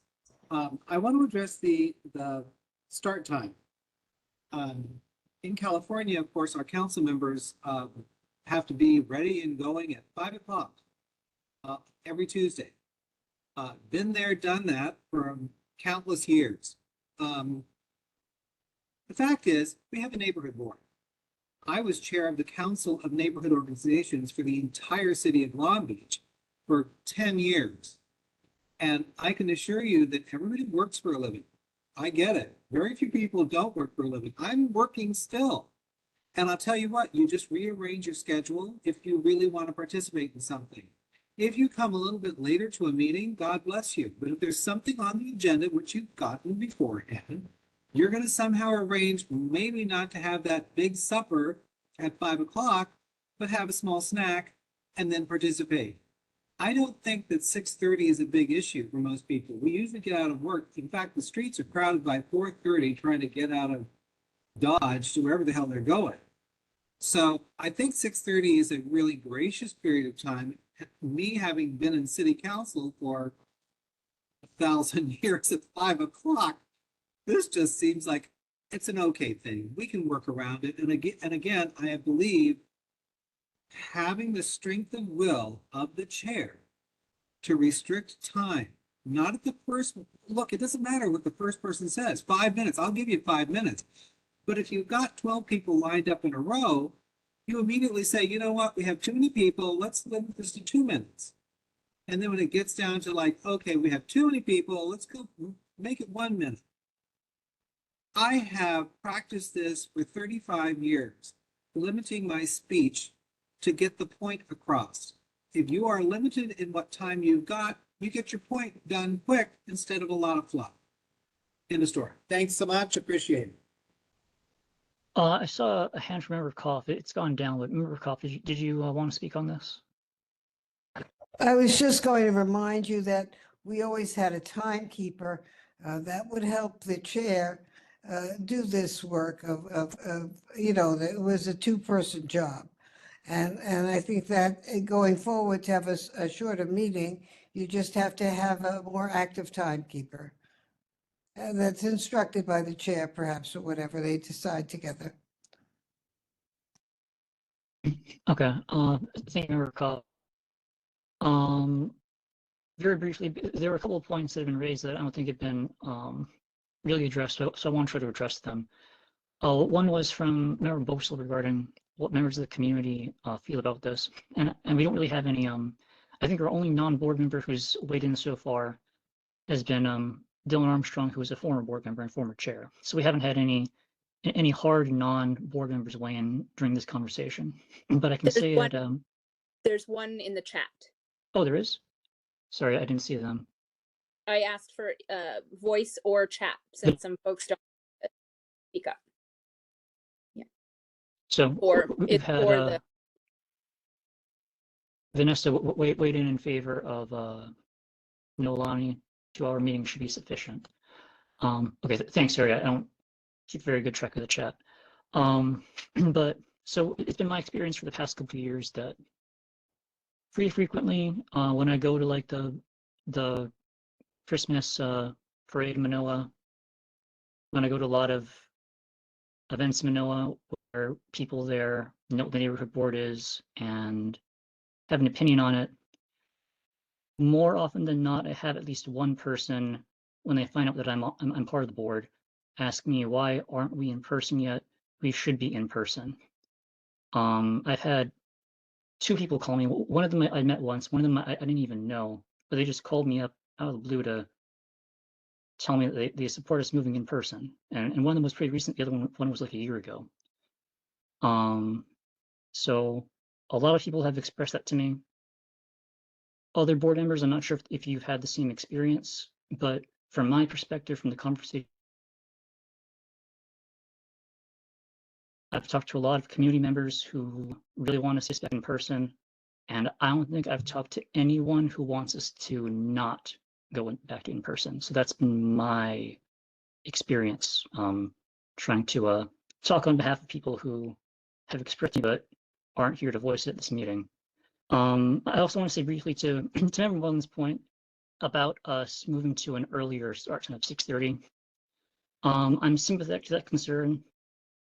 I appreciate our meeting starting at 7. It makes it easier for me for the job I'm at, which often does keep people past 5, to have 7 start times rather than 6:30 start times. I guess I would say, first of all, being that we're a volunteer board, I think, or at least I hope that our board members will be understanding of each other if any of us end up showing up a bit late, given that we've all gotten accustomed to 7. I don't think anyone's going to hold it against each other if people show up 10 or 15 minutes late rather than at 6:30 sharp. I think it's okay as long as the chair or a vice chair is there to chair the meeting until people trickle in, possibly 20 or 30 minutes after the meeting starts. I think it's okay.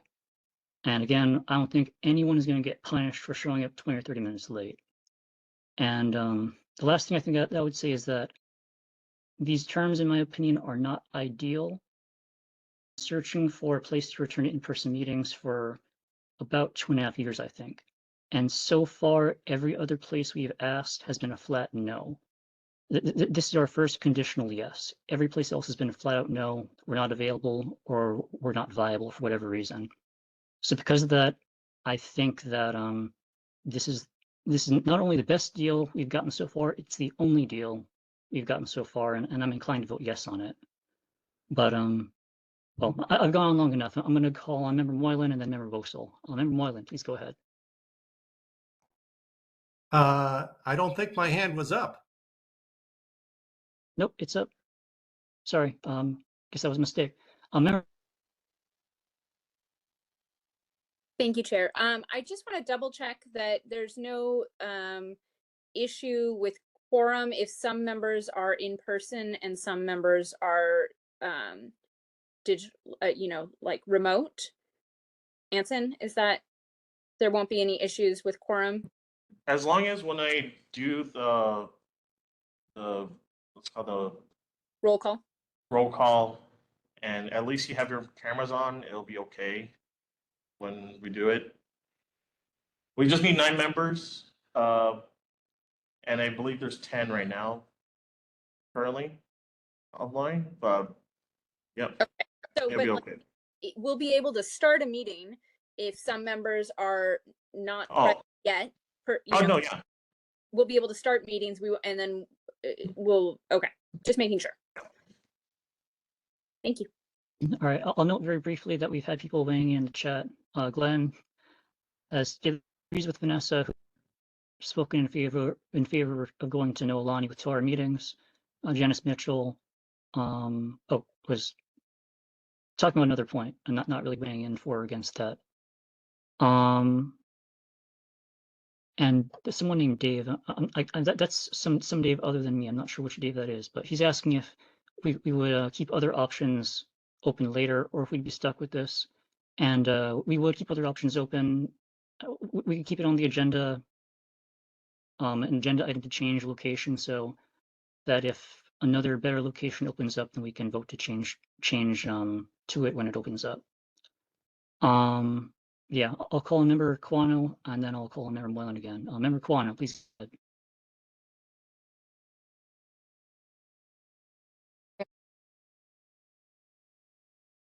Share that I understand what Member Moylan's concern is. A lot of time I do work later, but I think there is an option for attending it virtually, and for those of us who do work later, that may be an option to do. And I do attend occasionally the St. Louis Diamond Head Board, and they have a hybrid meeting where they do attend in person at the Alawai Golf Course.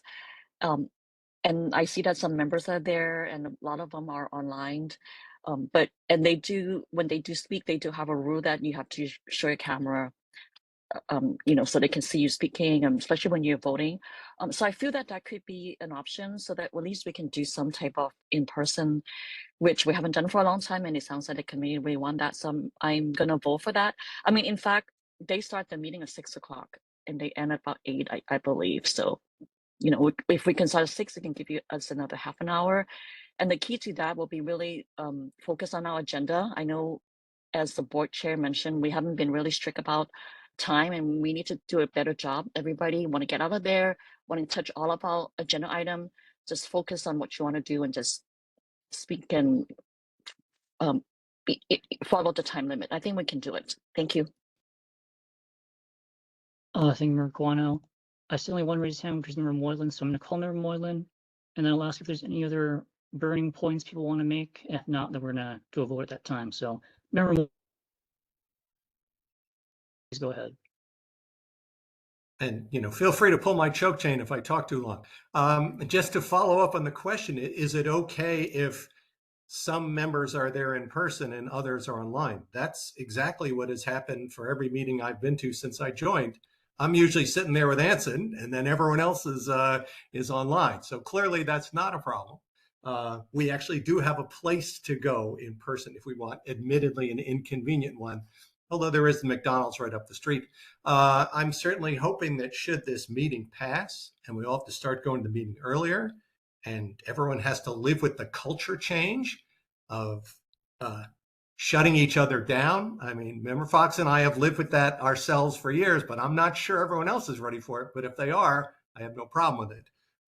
Then I will hope that I won't be the only person sitting there in person at these meetings the way I have been for every single meeting except this one when I'm recovering from surgery, which is why I'm coming in by TV.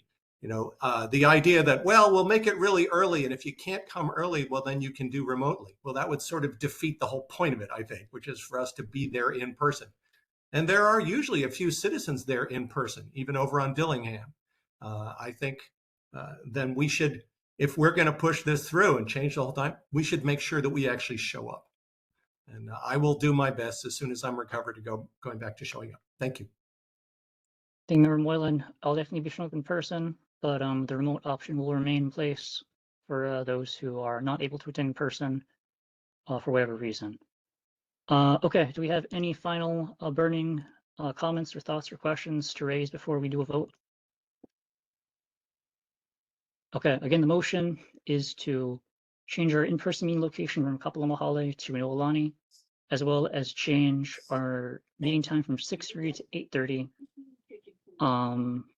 Keeping a remote option via WebEx.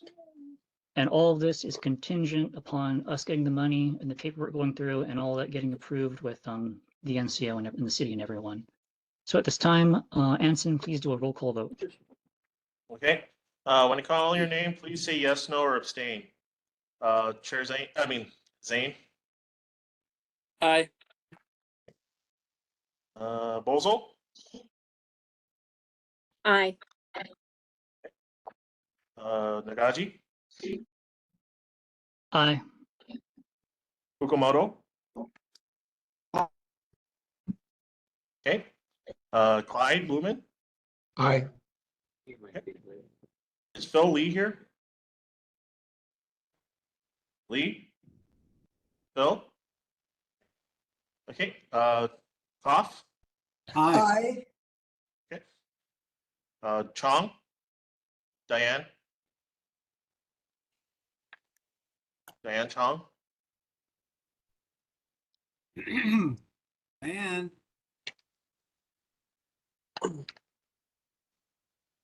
Okay. Christopher Moylan? No. Okay. Jason DeMarco? Aye. Patty Quano? Aye. Robert Fox? aye. And is Joseph Strecky here, or Joseph? Oh, no, okay. That's 9 yes and 1 no. The motion passed. All right, thank you, Anson, for the roll call vote. Oh, sorry, Dylan, you have a hot mic. Oh, sorry.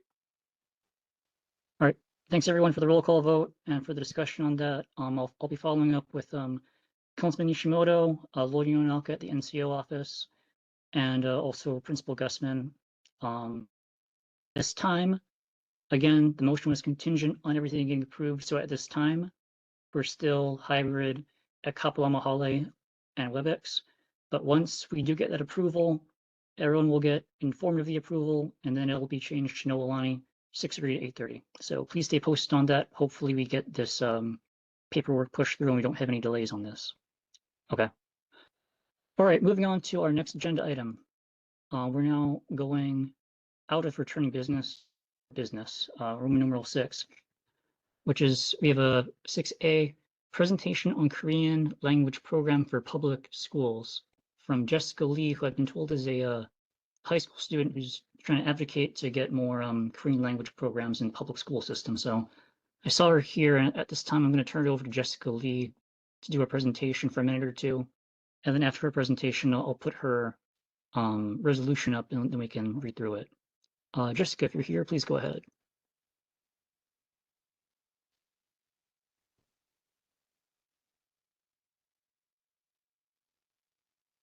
Unmute.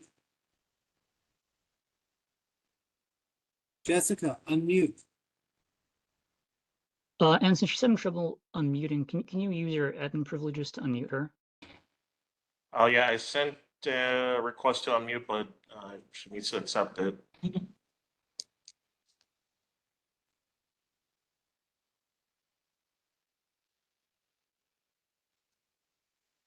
Let's give her a minute.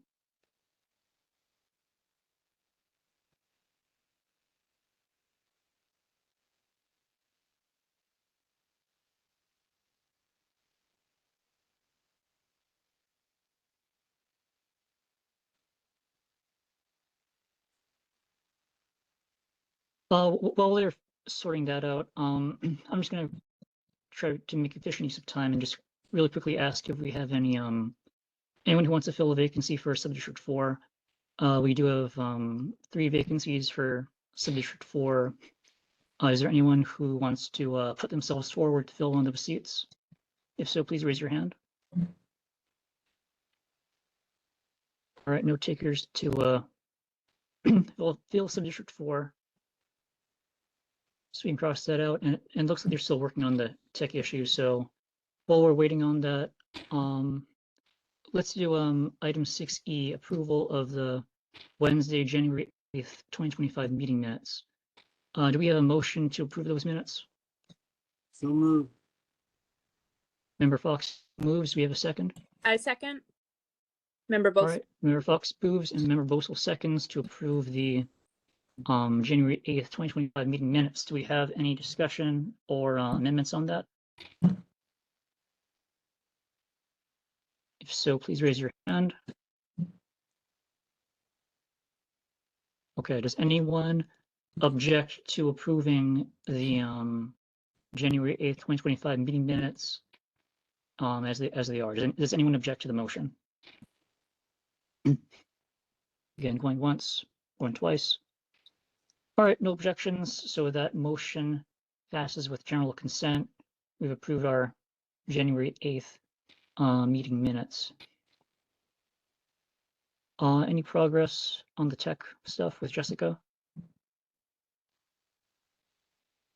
All right, let's give him a bit of time then. I just got texted that she might be signing in with her cell, so let's let him figure that out. We do have some other stuff to go through. So let's go to board business. 6C, which is open forum to discuss legislation, make suggestions or requests to our area lawmakers. So does anyone have any legislation related topics that they want to get into? Yeah, if so, please raise your hand. Member Moylan, please go ahead. Thank you. I wanted to follow up on the report by Ms. Goshi from the governor's office about the mechanisms for trying to prepare us for climate change, the biggest problem in the world. What I read in the paper was the proposal from the governor is a two-pronged approach using the interest on the rainy day fund and jacking up the hotel tax one more time. You can always get voters to support an increase in the hotel tax, but the fact is the people who are most contributing to our carbon footprint are all those people we see driving around with giant trucks and taking 5 minutes to back them into parking spaces, a phenomenon that I never encountered until I moved to Oahu. And the tried and true method for dealing with a tragedy of the commons issue like the atmosphere, something that everyone uses but nobody is responsible for, is a so-called Pagovian tax, in this case, a carbon tax, like the ones applied in the UK and in several provinces of Canada, which have already dramatically reduced people's burning of fossil fuels. I'm wondering if that's on the governor's radar and if that is a possibility to be included in the various tools that are being proposed to help make our state resistant to climate change. Hi, Member Moylan. I am not sure about a carbon tax that may or may not be on the table, but I will certainly bring it up to the governor's office and get back to the board. All right, thank you, Member Moylan and Ms. Goshi.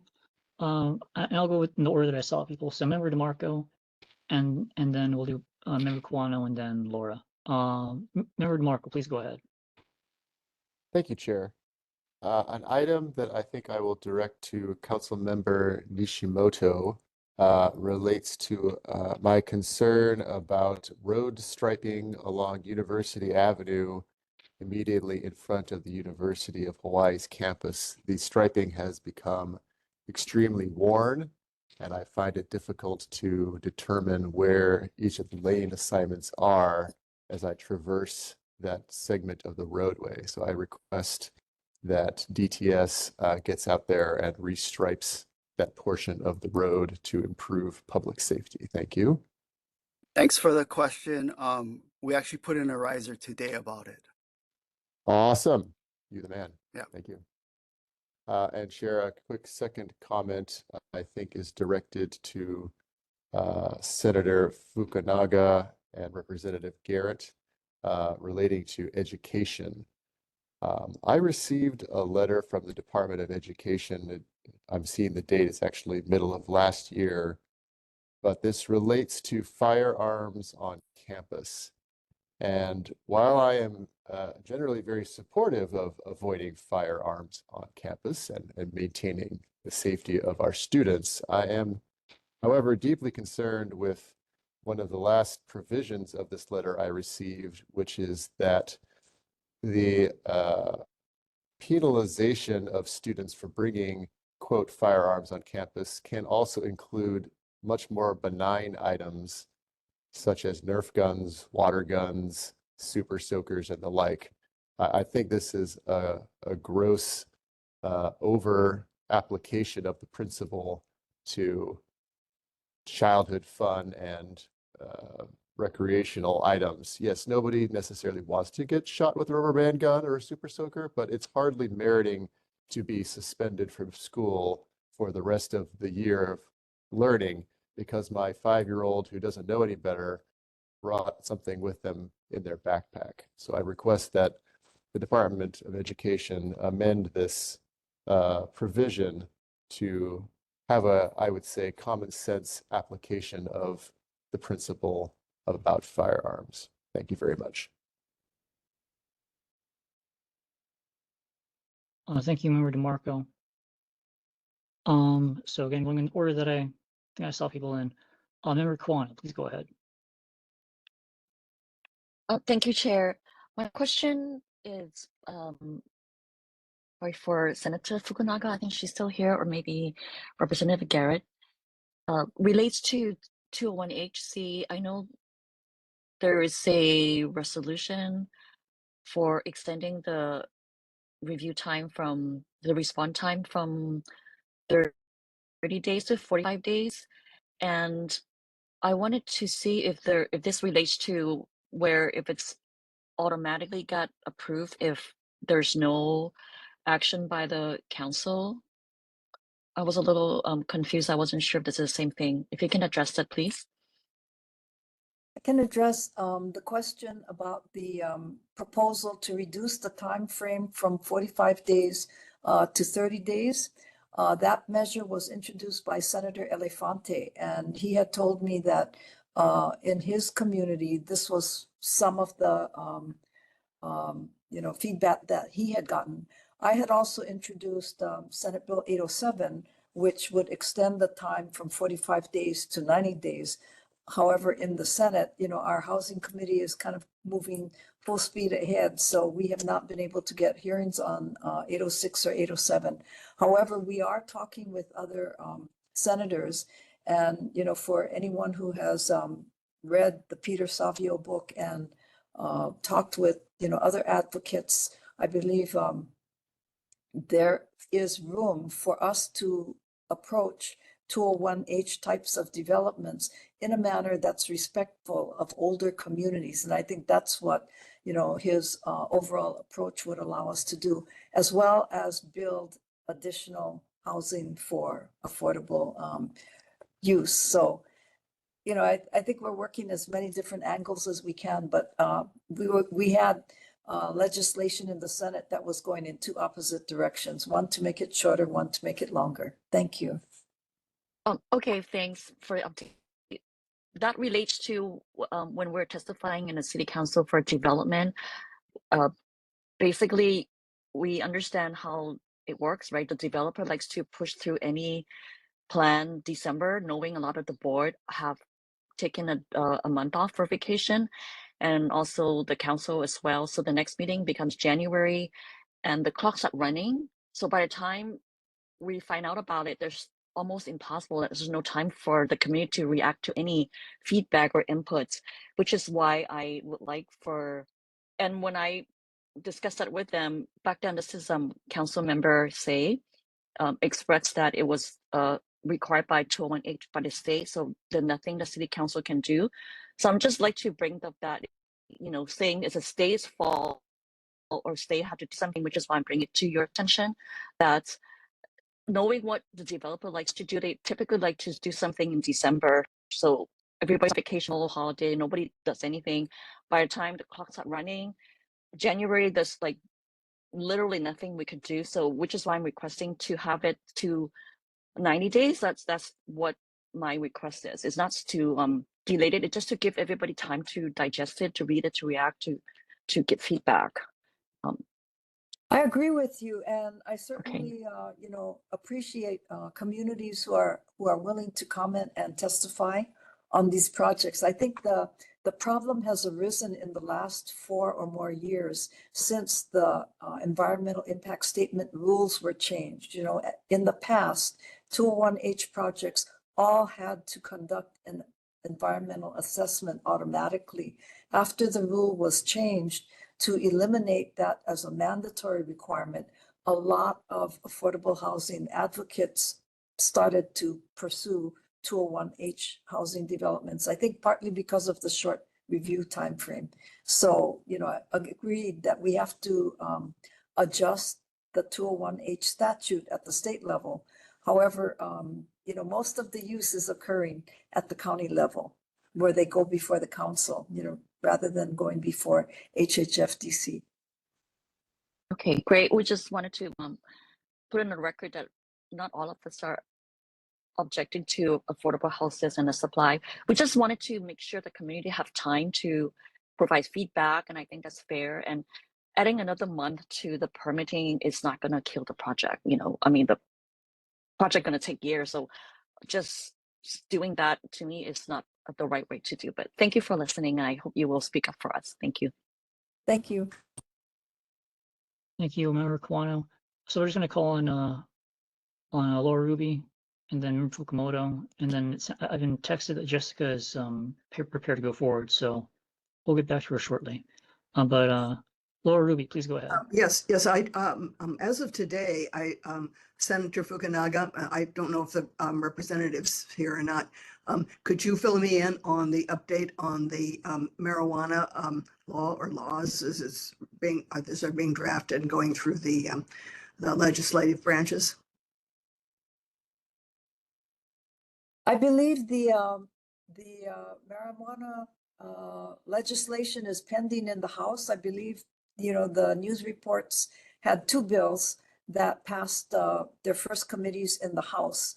So far in the Senate, I don't believe we've had hearings scheduled on any of the cannabis legislation. Thank you.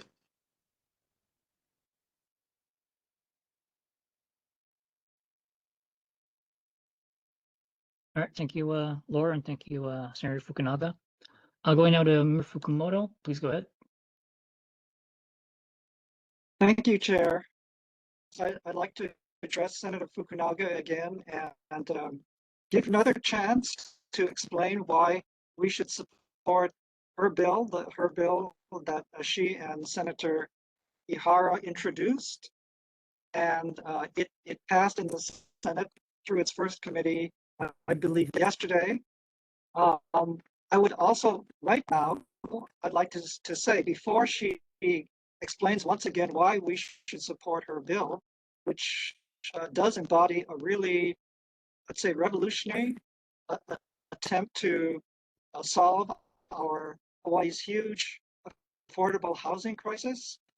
I would say that the companion bill to Senator Fukunaga's bill is going to be heard in the House this Friday. So if anyone would like to support her bill, please do so. Please support the companion bill in the House. The number is HB 1492. And you can't forget that, because remember that in 1492, Columbus sailed the ocean blue. So it's 1492. The hearing is at 9 o'clock in the House Housing Committee. So what you do is you go on the Capitol website, you type in HB 1492, and you can find the testimony button and submit your testimony. And now I'd like to have Senator Fukunaga explain why you should support this bill. Okay, part of the bill was originally to work with DBED in coming up with a more comprehensive housing strategy based upon Peter Savio's recommendation that we are kind of in a crisis, partly because we've been trying to solve the problem of affordable housing by attacking it from the supply end. And the more we build, only seems to exacerbate the problem. And what he pointed out in making his recommendation that we have to, bifurcate Hawaii's housing market, is that we have become so popular as a destination that in the case of people from out of state or international, visitors, we are always going to be outbid by people who have more resources to be able to purchase housing. So as long as Hawaii residents are competing with people that could be around the world or, wealthy investors or retirees, we're always going to come out on the short end of the stick. The example that Peter Savio provides is in the 50s and 60s, Hawaii had what was known as a local housing market, where a lot of the housing was built in alignment with people's wages. And so if you had the comparable level of housing, pricing today as what we had back in the 50s and 60s, the cost of say 2-bedroom, 3-bedroom house today would be $450,000. It would be really designed to align with people's wages, and it would build a way for people to be able to access housing in a manner that was consistent with their cost of living as well as their wages. And so to achieve that kind of bifurcated market, which is sort of similar to what Senator Chang has been advocating for with his Singapore model, the idea of government stepping in to kind of help frame that local market, is to adopt a variety of different actions. And one of the reasons we thought it would be very useful to invite him to speak in Mānoa is that a part of his strategy would be to utilize a mechanism called community land trusts. And community land trusts are currently being evaluated pretty closely in areas like Lahaina, where they're trying to restore housing for the local residents and the local housing market. And the idea of the community land trust is that in areas where you may have a whole neighborhood of single family homes, where residents who are currently sort of being outpriced, and cannot afford to stay in their homes any longer when the property values around them keep rising, is if they were able to place their homes into a community land trust, then you could potentially drop the value of your home down to something that was a lot more compatible with a local wage structure. And his theory is that by doing something like that, you could reduce the property taxes that the homeowner has to pay.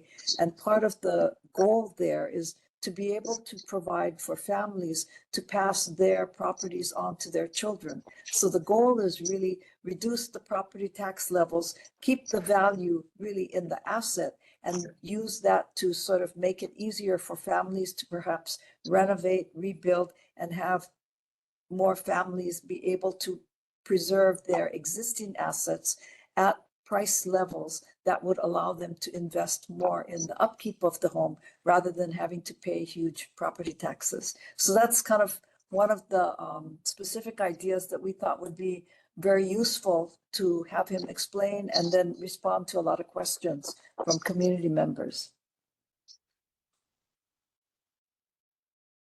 All right, thank you, Senator Fukunaga, and thank you, Member Fukumoto. I'll just go to Member Fox really quickly, and then we're going to need to go back to Jessica for a presentation. Member Fox, Thank please you. go ahead. Yes, Senator, I hope that you all would look at California's tax structure for property taxes. It's the Howard Jarvis Tax Initiative, 218, where property tax is settled at the time of purchase of the property and cannot be raised more than 2% per year. Here in Honolulu, they assess property values every single year based on the value that the assessor has on the block. So if somebody builds a McMansion on the block, it raises everybody's property taxes, like in Kapahula, even though they're living in a single wall construction house built in 1930. I think it's really important for us to get back to some basics on taxation. And I believe that the California Howard Jarvis Initiative is probably one of the most successful tax initiatives ever created in the United States. There's a mechanism within it if we go into a recession where the assessor can actually reduce the property taxes. I can't think of a thing wrong with it. Of course, politicians in California would like to get rid of it because they'd like to get more taxes. But the people of California really, really appreciate it. And housing is so expensive in Honolulu, in the whole state of Hawaii, that we should really take a serious look at 218 and see if we can't implement that with, again, using your structure of how to get back to a property tax level. If that house was built in 1930, what was the property actually valued at that time? What is the mechanism that we can get a viable property tax? I know people 5 generations in a house, and they don't have great jobs. Maybe it's cultural, I don't know. But trying to come up with $7,000 a year in property taxes is absolutely onerous, and they end up losing their houses and move to Vegas. That's unacceptable here. So please, forward that. I think Peter Savio would totally agree with you, and a lot of the recommendations in his book cover both state and county actions, and a lot of what is being proposed would also require council action to adjust the property taxes in a way that's commensurate with the two, the international investment type of market versus the local affordable housing type of market. Thank you. All right. Thank you, Fox and Senator Fukunaga, for all that discussion, and thank you for sticking with us to almost an hour away from the end. But yeah, thank you everyone for discussion of legislation, and we're now getting back to our earlier item with Jessica Lee. So Jessica, is your audio working now? Aloha, Chair Nagaji. Sorry, I think my school computer may have restricted my access to unmute.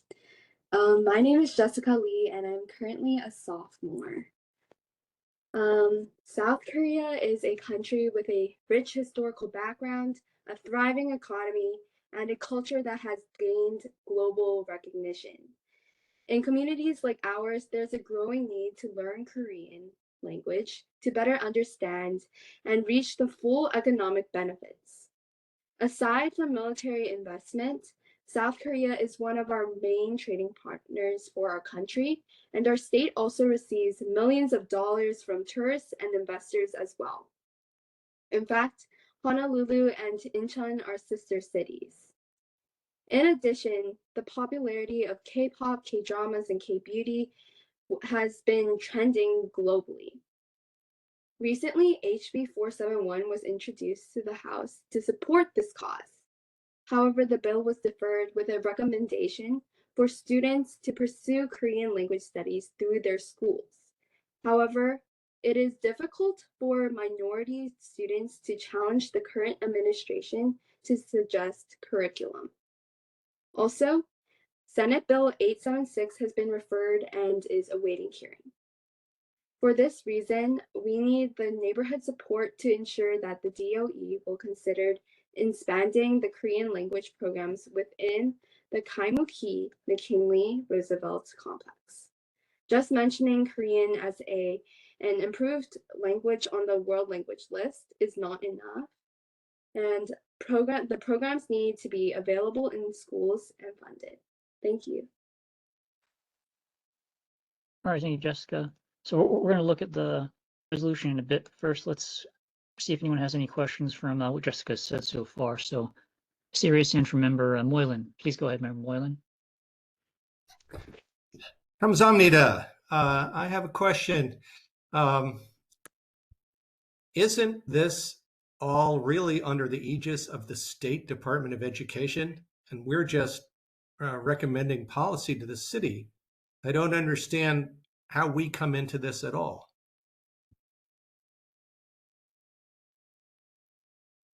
So I can answer for that, just because I think that Jessica hasn't been to our neighborhood board meetings before. So I would just respond to what Moylan said, that our board and the neighborhood board system is an organ of the city and county of Honolulu, but in the past, both we and other boards have taken positions in resolutions that have been for or against state level legislation. So it would not be out of the norm for us in that regard.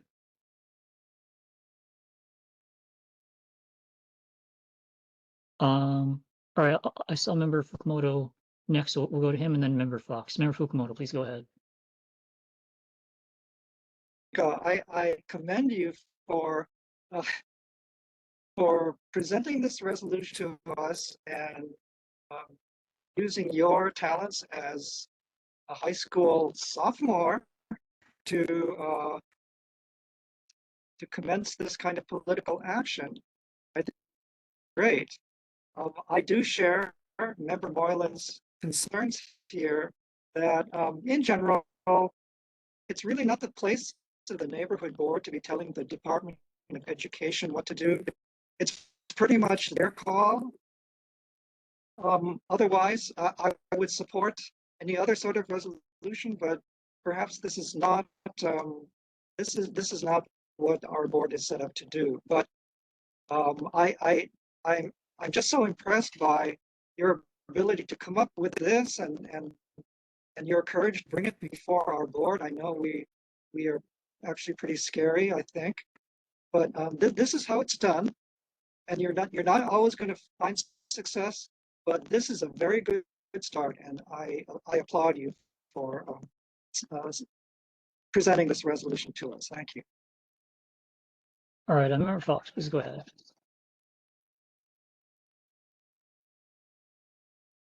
Oh, you're muted.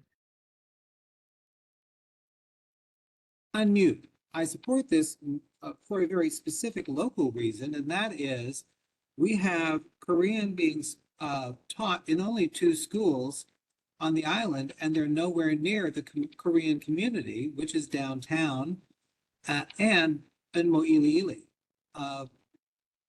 Our neighborhood would be really well served if we were teaching Korean as we're teaching Mandarin. This is a economic issue as well as a cultural issue. I have a degree in Chinese language and literature, and it has served me well over all the decades of my life to be able to speak in 4 dialects of Chinese. I think it's a great idea. I think probably the purpose here was you go various methods, like you'll go to the Senate, you'll go to the House, you'll go to various people to have them support your concept. And sometimes you do it parallel. So I have a feeling that what Jessica is doing is making a parallel attempt to get support for a viable cause. I think it is a viable cause, particularly for us locally, that we do need Korean language capacity education closer to the downtown area of Honolulu. Thank you. Thank you, Member Fox. Which will be Dylan, then Vanessa, then Member Zane. Dylan Armstrong, please go ahead. Well, thank you very much, Chair Nagaji. I want to thank Ms. Lee. And I would just say that respectfully, I do disagree on the very nature of the neighborhood board. If the board refers to the neighborhood plan, powers, duties, and functions of the neighborhood board, which I believe is in chapter 14. And this is in the neighborhood plan, subject to the part of the charter of the city and county of Honolulu. The board is a functionary on behalf of the neighborhood that speaks to government. It is not only to the city, but it is administered by the city. So you can speak to the state, you can speak to Congress, you can speak to the White House. And I would also very much like to echo Robert Fox's very salient point that Korean is an in-demand language for Hawaii because about a quarter of the population is actually, part of a household that has a foreign-born member, and much of that is actually Korean, a significant part of that. So the main Korean-speaking communities are in Mo'ili'ili and Makiki and downtown Chinatown, and that's why there's actually Korean language churches in Manoa Valley, more than one. So when students are looking for local jobs and not moving away, as we've been talking about, it's actually very desirable to have that language skill, which is scarce, and to be able to perform, say, government or business services in languages like Korean. So I just wanted the board to keep that in mind. Mahalo. Thanks, Dylan. Vanessa, please go ahead. Aloha, Chair Nagaji. I also support Jessica Lee's efforts. I want to commend her research that she did, her time and effort, and her civic engagement. As an educator, I really hope that the board will vote to support her resolution. Over the past couple of decades, I've seen the composition of classrooms change, and there are increased number of Koreans and Korean Americans in our classes. I'm not sure if the board is aware, but years ago, there was an initiative to support an increase in the Filipino cultural awareness and history classes. A resolution did pass, and the DOE responded. They even made a concerted effort to recruit Filipino teachers to represent the 22% or so Filipino students that are in the public school system. Also, in case anyone's not aware, there's a thriving Korean studies program at the University of Hawaii. It would be great if those students coming out of school, when they graduate from UH, could get jobs in our local schools and teach Korean. Thank you. All right, thank you, Vanessa. We'll go on now to Member Zane. Please go ahead. Thank you very much. And really good presentation. I'm looking forward to voting in favor of this resolution in support of Korean language studies. I just had a quick question for Member Fox, since he mentioned he kind of alluded to where he knew where Korean language was taught in our schools. If you can just really quickly say which schools, which I'm surprised that there's not any schools closer to downtown Honolulu actually teaching Korean language studies. The closest school that teaches Korean is Kalani, which is rather significantly away from downtown. The other school is on the other side of the island. Good to know.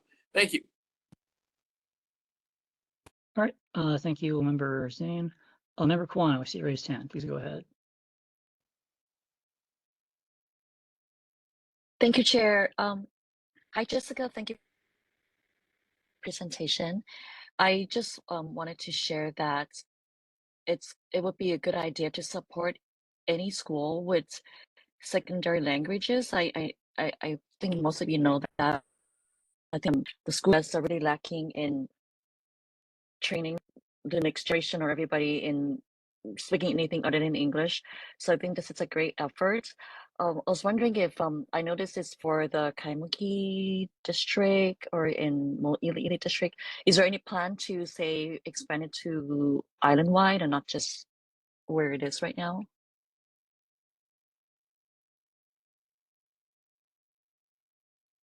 Or is this something just to start with in town? I believe in the bills that were in this like sent to the Senate and the House, it was targeting the whole entire state. But for this resolution, I think I wrote we're focusing on the Kaimuki McKinley Roosevelt complex. Okay, great. I actually know a lot of adults that are interested in taking Korean at the adult school at night just to learn so they can enjoy watching K-drama and singing karaoke and so forth. So thank you for being here. All right, thank you, Wano. I see no more raised hands. So we'll go next to the resolution itself. So I'll be reading it out loud and sharing my screen in a minute if we get a motion for it. But do we have a motion to adopt the resolution to do what Jessica's been requesting? I make the motion. All right. Do we have a second? Second. All right. Motion is made by Member Zane, seconded by Member Fox. I will share my screen in just a minute and go through the reso. Before we go into the reso, I will note that I did not write this reso. It was all Jessica. I made like one stylistic change to one of the last paragraphs, just for you know how it's supposed to be set up for neighborhood boards. But all the writing and research was her. So this is her work that we will be checking out. Okay.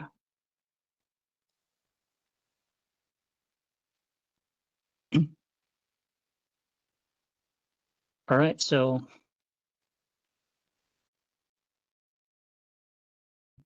name of the resolution is requesting the Department of Education to expand the Korean language program for public school students within the Kaimuki McKinley Roosevelt complex. Whereas the Republic of Korea has a rich history dating back to 2000 BCE, starting as a monarchy and now existing as a democratic nation that is one of the US's key allies through the Mutual Defense Treaty, with about 37,000 US service members being stationed along the demilitarized zone. And whereas South Korea's economy has grown to become the 11th largest globally, is now the 7th largest US trading partner, has a $1 trillion economy, and is a major investor in Hawaii. And whereas the global rise of K-pop, K-drama, K-beauty, and Korean fashion has made Korean culture a major influence, especially among American youth, and this cultural Hallyu, I hope I'm pronouncing that right, this cultural Hallyu Korean wave has spurred interest in the Korean language, causing Korean cultural exports to increasingly shape global trends so that learning the language provides deeper access to these influential sectors. And whereas South Korea has strong economic ties with Hawaii, as in 2024, Hawaii exported $33.5 million in goods to South Korea, making it the state's largest market, while Korean nationals own luxury properties in Honolulu and Korean visitors contribute $275 million annually to Hawaii's tourism industry. And whereas interest in learning Korean is growing across the US, as about 8 million people use Duolingo to study Korean, and university enrollments in the language have increased by nearly 14%. And whereas at the University of Hawaii, Korean is one of the most popular foreign language programs, and the Korean Language Flagship Center at the University of Hawaii at Manoa was the first Korean program created in the United States in 2002. And Whereas the success of Korean language programs in Hawaii schools, such as Moanalua High School and Salt Lake Elementary, demonstrates high demand. At Moanalua, many students request geographic exceptions to join the Korean program, and Salt Lake Elementary saw enrollment double in its first year. These examples show the potential for expanding Korean language offerings statewide, and though Korean language is also offered at Kalani High School, it is not offered in other schools within the Honolulu district. Now, therefore, be it resolved by the Manoa Neighborhood Board, number 7, that the Department of Education is requested to expand the current Korean language course offerings for students within the Honolulu district, specifically the Kaimuki McKinley Roosevelt complex that serves students from Manoa, and be it further resolved that the Manoa Neighborhood Board number 7 is in support of House Bill number 471 and companion Senate Bill number 876, and be it further resolved that certified copies of this resolution be transmitted to the chairperson of the Hawaii State Board of Education, superintendent of the Hawaii State Department of Education, governor of the state of Hawaii, lieutenant governor of the state of Hawaii, chairs of the education, higher education committees within the Hawaii State Legislature, and all current elected representatives and senators within the Hawaii State Legislature. So that's the resolution that we'll be voting on shortly. Do we have any discussion on the resolution? If so, please raise your hand. Mayor Fukumoto, please go ahead. Yes. Well, I'd like to make 2 points. I'm speaking in opposition to this resolution. So my first point is, as a former educator myself, I am quite wary of politicians trying to micromanage educational curriculum. That really should be generated by the teachers and administrators and people who actually are in the business of trying to educate their particular students, not by having politicians impose curriculum upon them. So that's one reason. That's one issue. The second issue is that there are 2 resolved clauses here. Second resolve clause, I believe, should be deleted. It says that we are supporting HB 471. Now, I've actually read HB 471 because I looked through this. If you are a board member and haven't read HB 71, I don't think you did your due diligence. I don't think you should be voting on this resolution, because HB 71 is significantly different from this resolution. And so I don't think, if you don't know what HB 71 is all about, I think you should vote for this resolution. Thank you, Chair. Thank you, Mayor Fukumoto. Do we have any other discussion, questions from board members? So please raise your hand. Member Moylan, please go ahead. I would love to hear an elaboration of what we just heard. And I will confess that by his standard, I have not done my due diligence. I have not read that state bill. So tell me what's in there and why would I be concerned about this? Mayor Fukumoto? The state bill is considerably broader, and it's also, from my point of view, quite vague. And so it talked about establishing a Korean language program, but that's really quite vague. It doesn't tell you whether it has to be done at the elementary, middle school, and high school levels, and it implies that that's what a Korean language program might be, that at every level you need to teach Korean, but the bill itself is, I think, is terminally dead, vague. So when I read that bill, I'm thinking the resolution that we have is not quite so vague, but the bill is quite vague. And I don't think anybody could vote for that. Thank you. Member Fox? Oh, sorry. Member Fox? Yes, I did read the bill. And it is an affirmation that Korean should be taught.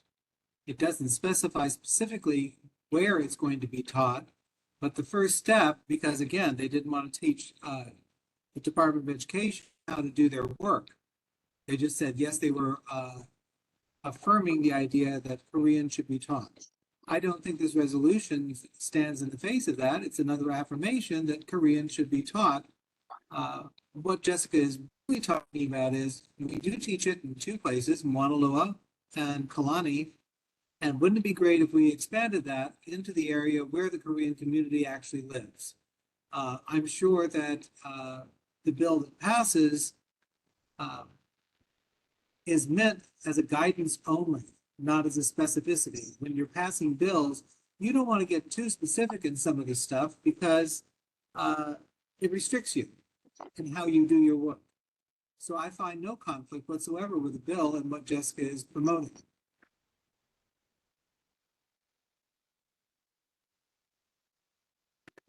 Thank you, Member Fox. Do we have any further discussion regarding the resolution from board members or community members? Anyone? All right. Oh, I've been asked to mention that Korean is approved by the DOE to be a world language currently. So I'm not sure if that sways anyone, but that is a fact that was mentioned. Okay then. Seeing, hearing no other discussion, no other raised hands, I'm going to ask Anson to do a roll call vote at this time for the resolution.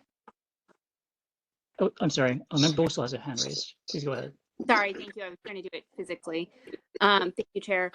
I guess I'm swayed by both. I think this particular resolution is an admirable resolution, but I do hear the concern about whether, if somebody were to bring to a different board a resolution requesting that something that I didn't agree with be taught in schools, whether you want to have these small political bodies weighing in on things. And I guess I'm going to be abstaining because I do find that to be potentially a very problematic issue.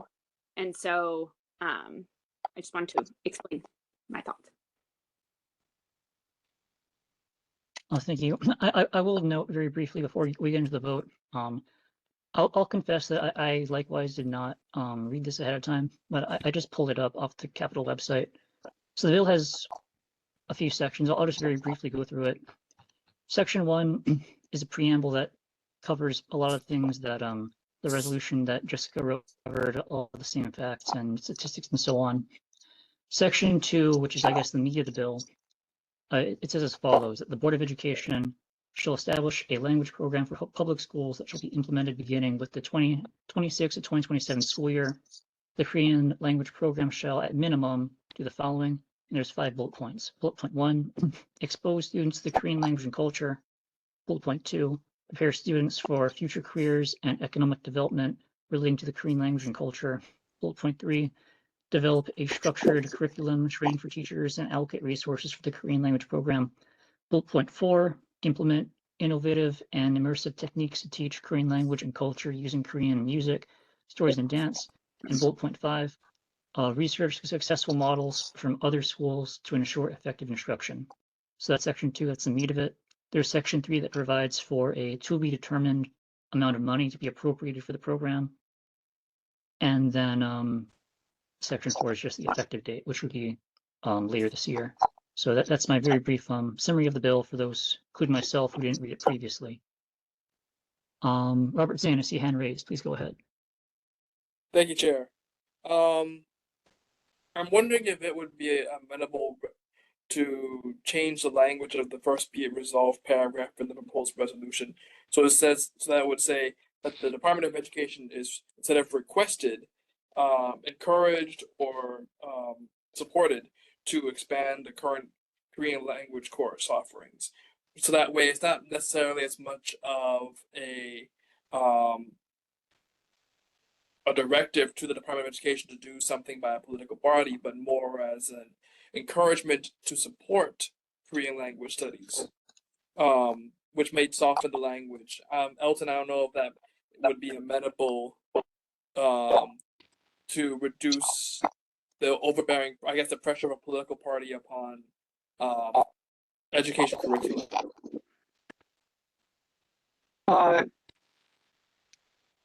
Member Zane, I really appreciate your attempt to find a common ground here, and I think I agree with you on that. That if this is a request, an encouragement, I'll go along with that. So it's just a matter of finding language. But I do think that the second paragraph should just simply be deleted because, again, I find that bill, even that the chair just read, is it's just too vague. On the one hand, it might be requesting Korean language programs in every school in the DOE, but it's just too vague for my taste. So I would like to have the second be it resolved paragraph stricken from this. I would stay with your language, Member Zane, for the first, and I agree with you that I would accept that, and I would like to see the second paragraph deleted. Thank you. All right, let me put that up on the screen in a second. So what we're saying would be so the red is for stuff to delete and the blue is for stuff to add. So if we were to do that, then this second paragraph here will be all deleted, so it would no longer refer to any specific bill. And just for record, I think that the House bill has been deferred, so the House bill has died, but the Senate bill I think is still alive. So I think that's the situation right now. But yeah, so that amendment would be a change requested. Take requested out, put in encouraged instead, and to delete entirely the paragraph that refers to the specific bills. Is that the amendment that Robert Zane is suggesting? Yes, and both changes would be in the proposed amended resolution. They shouldn't be voted on separately. Okay, does anyone object to making that Zane has suggested?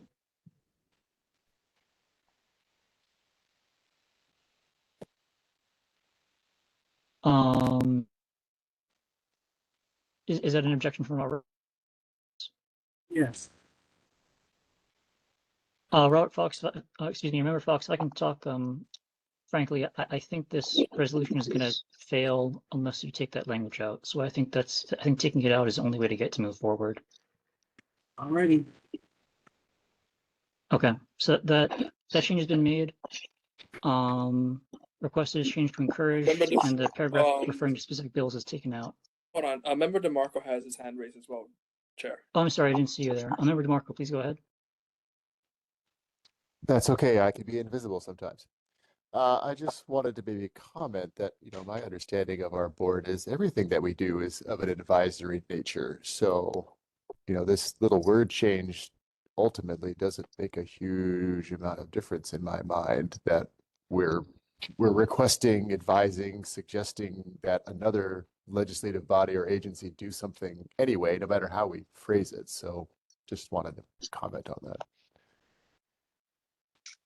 Thanks. And I guess where I was coming from was that because we need 9 votes, and I think we only have 11 members here, I do think that us taking that language out is probably the only way to get the required 9 votes. Anyway, Member Moylan, I see you have a hand raised. Please go ahead. Yes, it's sort of a point of order, Mr. Chair. Rather than expressing a predicted result of the outcome unless someone agrees to an amendment of his motion, shouldn't someone have proposed an amendment that gets seconded, and then we vote on the amendment, and then after that vote, we vote on the main motion? Kind of sounds like you're amending the bill from the chair's point of view based on a speculation of whether it's going to pass or not. I'm thinking we should probably clean our process a little bit. I thought that Member Zane's motion or amendment proposal was sufficient, but I guess it wasn't so. Member Zane has made the motion. Do we have a second to that amendment? If so, please shout it out. This is Member Fukumoto. I second Member Zane's motion. Okay, now that we've properly made and seconded the motion, now do we have any objections to it? Going once, going twice. Okay, so that change is made. Oh, I see another raised hand from Member DeMarco. Was that an objection or is that a question or comment? I confess it's a question.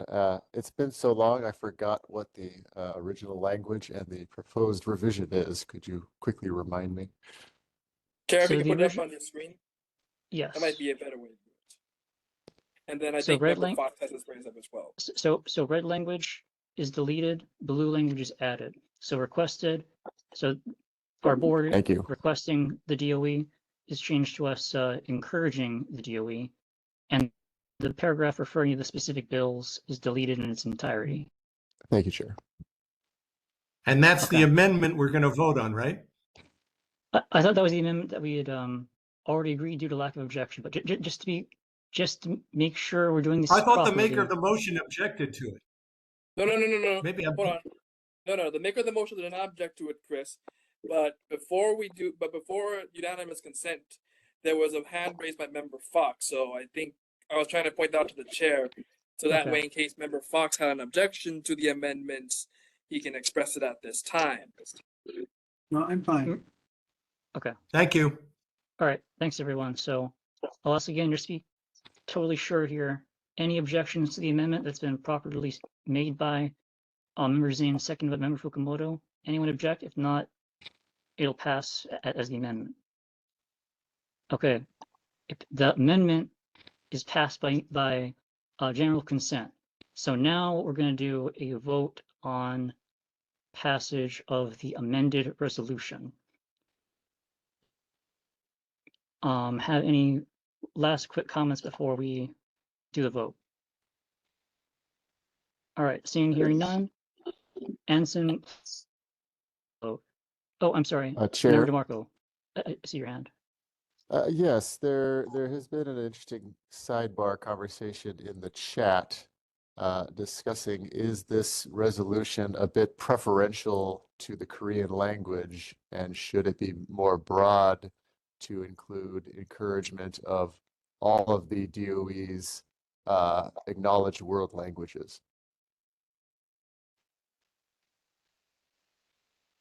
I just would like to not have this matter come up repeatedly. If I would like to have my particular language voted upon, I would like mine voted upon. Could we? Is there anyone can share this concern that this is too targeted and maybe we want to be broader, or is this not a concern to anyone else? Thank you. Does anyone want to? If so, please raise a hand or shout it out. Okay, I'm not seeing or hearing anyone, so I guess there's no other comments on that topic. Oh, Member Fukumoto has a hand raised. Please go ahead. Yes, so I'm going to bring this up, but the original objection of Member Moylan and myself was that we shouldn't be weighing in on this. And one of the reasons is for what Member DeMarco just brought up, that if we pass this one, there might be a whole slew of similar requests, and well, that's what we're opening ourselves up to. However, I think we are past that right now. So for this one, it appears that we will be passing this, or at least I support this one. So we'll see how it goes from here. Member DeMarco, and just play it by ear, I guess. Thank you. Is that Jessica? Are you raising your hand? Oh, okay. Please go ahead. Well, to answer Mr. DeMarco's point, I believe that like Chinese, Japanese, Spanish, French, they're all being taught in schools because they have a strong economic viewpoint or like benefits to the economy. But but Korean is also growing as well, and it is also becoming a major part of our tourism. Like it's being a major part of our community, and I also believe that it has economic benefits as well that can benefit our community. All right, thank you, Jessica. So I see no more raised hands. So final call for any last comments or questions before we vote. Anything? Okay, I'm not seeing your. So, Anson, please do a roll call vote for passage of this resolution, which has been amended. Okay. When I call your name, please say yes, no, or abstain. Zane? Aye. Okay. Bozo? Abstain. Okay. Nagaji? Aye. Okay. Fukumoto? Aye. Lumen? Lai?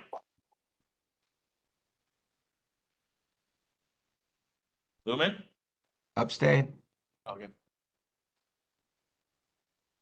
Lee? Is here. Okay. Joanne Koff? Koff?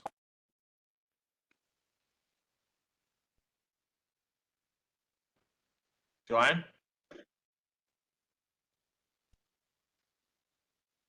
Okay. Diane Chong? Aye. Oh, look. Okay. Moylan? Yes. DeMarco? Yes. Kawano? Yes. Fox? Yes.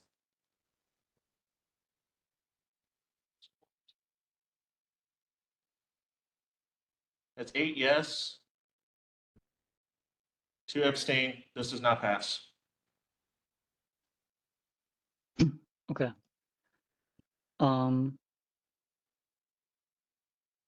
Thank you, Anson. In that case, it's one vote short. The resolution will not be adopted by the board. Oh, more than I see you raised hand. Do you have a comment?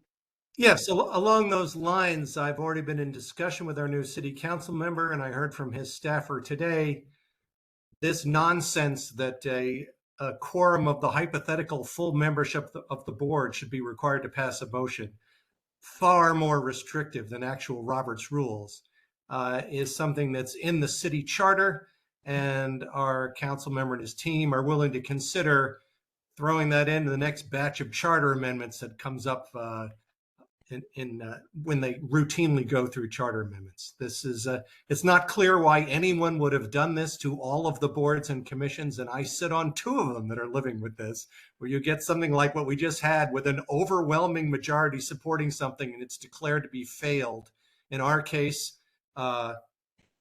vacancies count as no votes and abstentions count as no votes in our case. So that's not the way parliamentary procedure is supposed to be done, but it can only be fixed by a charter amendment, and we're working on it. Thank you, Member Moyland. Member Boso, please go ahead. Thank you, Chair. I agree. I think that it's a terrible rule that means that a majority can't pass things.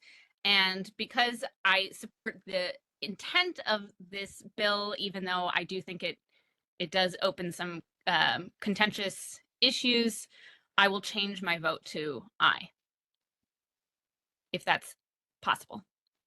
Yes, thank you very much, Member Boso.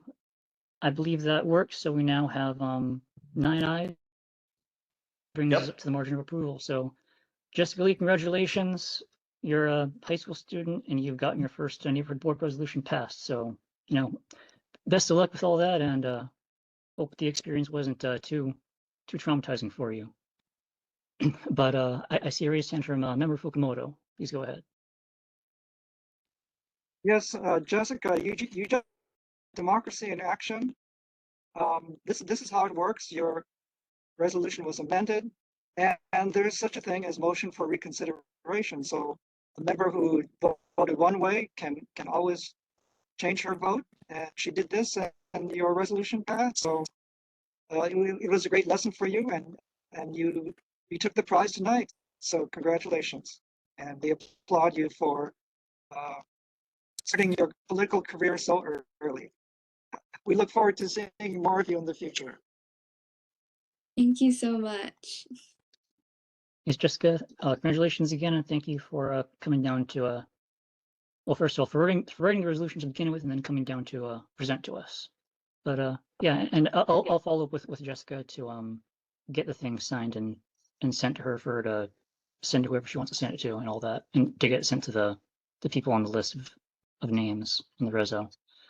But okay, with all that done, we're going to finish up board business very quickly and then go to our presentation from the Public Safety Coalition. So, we did a lot of board business out of order. Anything left? Update on the center development plan. Any updates on that?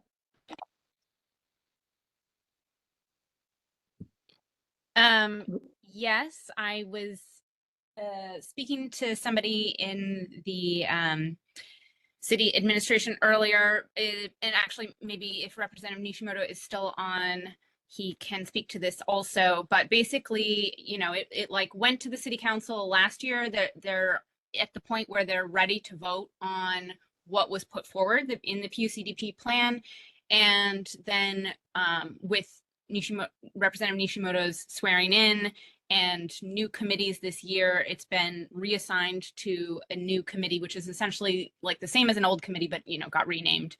And so I don't think it's been scheduled yet, but we'll have a hearing probably in the zoning committee at some point, where I do believe the public will again have the chance to weigh in before, again, going back to full city council to be voted on. And so that may happen later this month. Oh, I see somebody from Representative Nishimoto's office. Hi, yeah, Heath Williams, Councilmember Nishimoto's office. The measure was heard before full council in the last meeting, so on second reading. So now it'll go back to committee. You're correct. Okay. And then then go to the full council again. Okay, and will there be, when it goes back to committee, it will be an opportunity to testify. Yeah, okay. And also when it goes for third reading before full council. Before full council, yeah, for sure. Okay. Okay, so yeah, it hasn't, you know, what was presented has not changed that much from the last, you know, the meetings were in the summer. I don't even remember when those meetings were, but I don't believe that there have been any major changes for Mānoa. Most of the changes were for other districts, I believe. So yeah, that's all. All right, thanks, Member Bosel, for the update. And now we'll move to the end of our agenda, which is a presentation by it's titled Reimagining Public Safety, and it's being presented by the Reimagining Public Safety Coalition. So thank you to our presenter who's stuck with us all the way to the end. I believe he's still here. There he is, Liam Chen.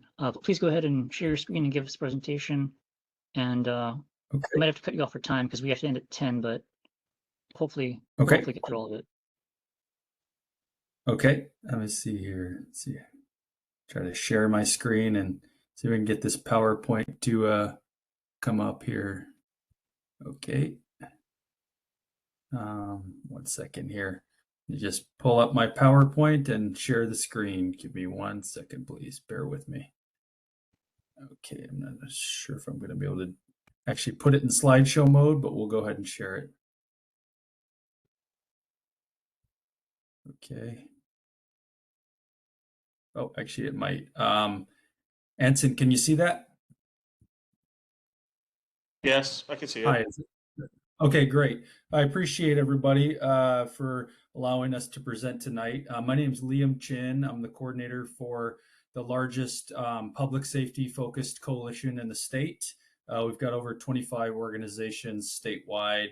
And I'm going to tell you a little bit more about our work and just share what it means to reimagine public safety, where our current system is, and what some data-driven solutions are that would be more effective for creating safer communities.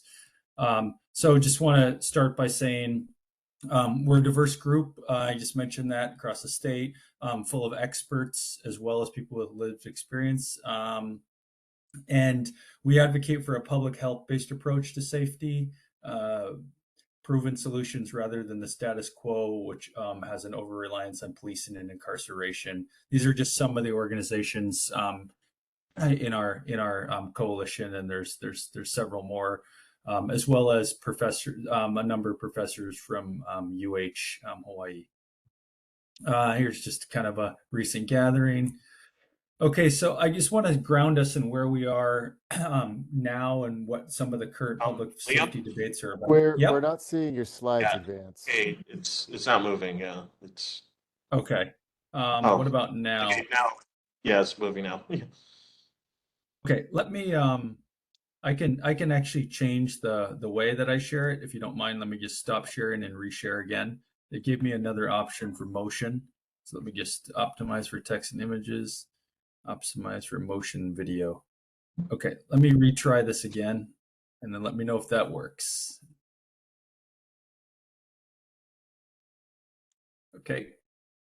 Can you see me switching slides? No. Nope. Okay, I'm just going to do it this way. How's that? Yeah, that's fine. Just switch through the slides. Okay. Okay. Great.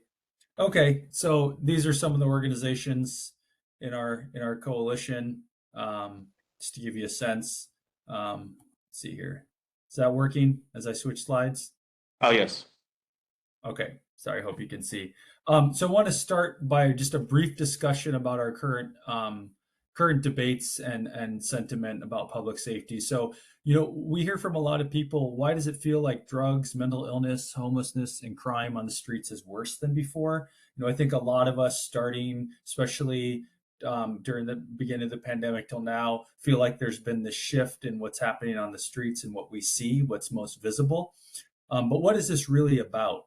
So this is effectively for public safety experts. We talk a lot about the twin crises in a lot of areas of the country, including here. And it's a public health and housing crisis primarily. These are the factors driving it. Main causes are severe shortage of mental health services and facilities, severe shortage of affordable housing, lack of treatment facilities for drug addiction, cost of living skyrocketing, wages too low, and a rapid increase in poverty between 2018 and 2023. So these are sort of the root causes of what you're seeing on the streets. That people are the feeling that crime is up, even though interestingly, according to FBI and police data, violent crime is down. But what's most visible to us is driven by this. Here's an example. Median income for Native Hawaiian Pacific Islander households is $74,000 a year, but it actually costs $104,000 minimum for a family of four to survive in Hawaii, and 41% of households in Hawaii have income that is below the threshold of financial survival. So if you're wondering why homelessness and all these issues you're seeing it seems to be getting worse, this is what we get to. Something people might not know is that 40%, at least 40% of all the people sitting in jail in Hawaii today across the state are homeless. Again, the difference between jails and prisons, there's some confusion. Jail are people that are 87% of the people in jail are not yet sentenced. They're pre-trial. They're legally innocent. Jail is a short-term holding, whereas prison is where people who are sentenced go to actually serve out their sentence. So let's just understand the difference here. So when we talk about jail, it's like OCCC is the big jail here. 40% who are in there are homeless. So it's a vicious cycle. Incarceration there's direct correlations with it actually driving homelessness. A lot of people might be renting an apartment. They end up in jail for a minor crime. They sit in jail awaiting trial, and during that time they lose their lease, they lose their job, and they come out homeless. And then vice versa, being homeless, you're more likely to go to jail for minor infractions, sit lie laws, basically existing in public, as we call it. So when you think about overcrowding in our jail now, understand that almost half the people in there are homeless. This is a fact according to the Department of Public Safety intake data. Second fact you should be aware of is that 61% of the people in jail today are technically legally innocent, right? They're pre-trial, but stuck in jail because they simply cannot afford cash bail, often as low as $50. People that can pay their way out, you get charged, but not sentenced. They pay their way out, but because there is a link between poverty and incarceration, you have, again, these same folks in there who are often homeless and cannot pay a tiny amount of bail. So this is, again, who's in jail. So what is our current approach to public safety generally?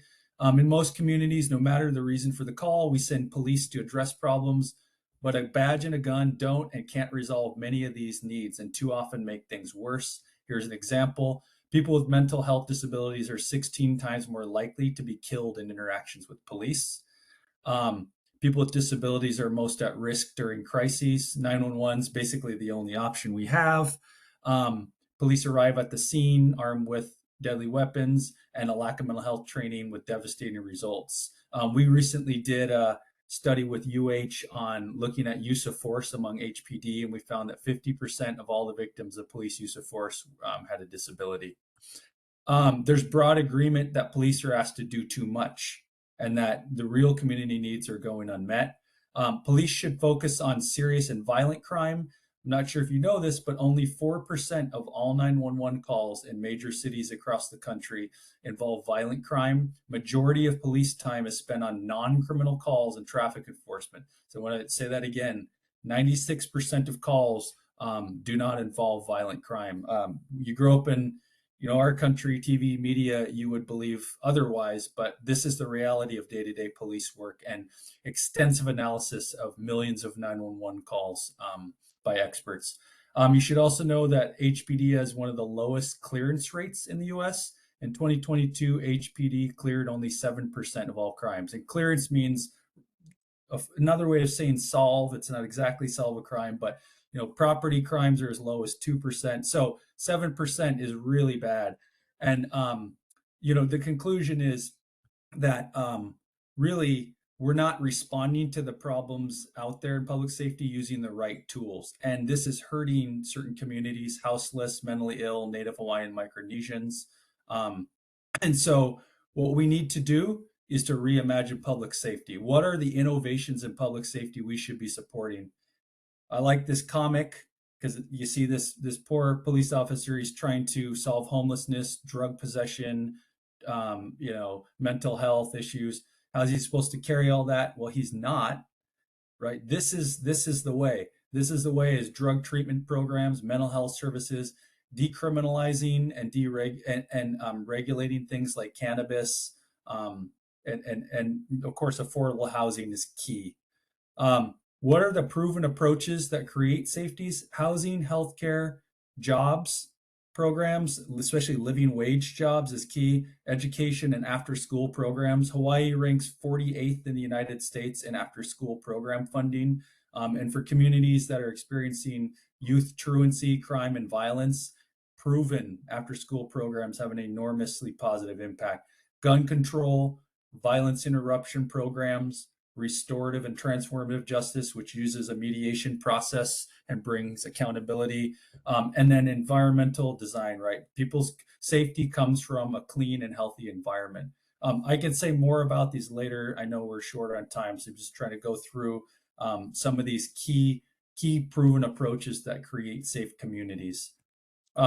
So what is our coalition focused on? Our coalition focuses on reducing the scale of policing and advancing alternate responses. So we believe police should focus only on violent and serious crime and not be engaging with people experiencing mental health crisis, homeless folks, people with drug addiction. Let's let public health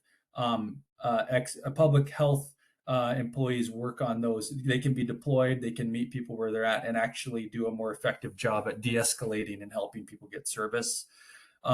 We should be driving investment into the root causes of poverty and violence. For example, supportive housing would go a very long way to helping the issues we see on our streets. People can go into housing where they get 24-hour mental health and drug addiction support.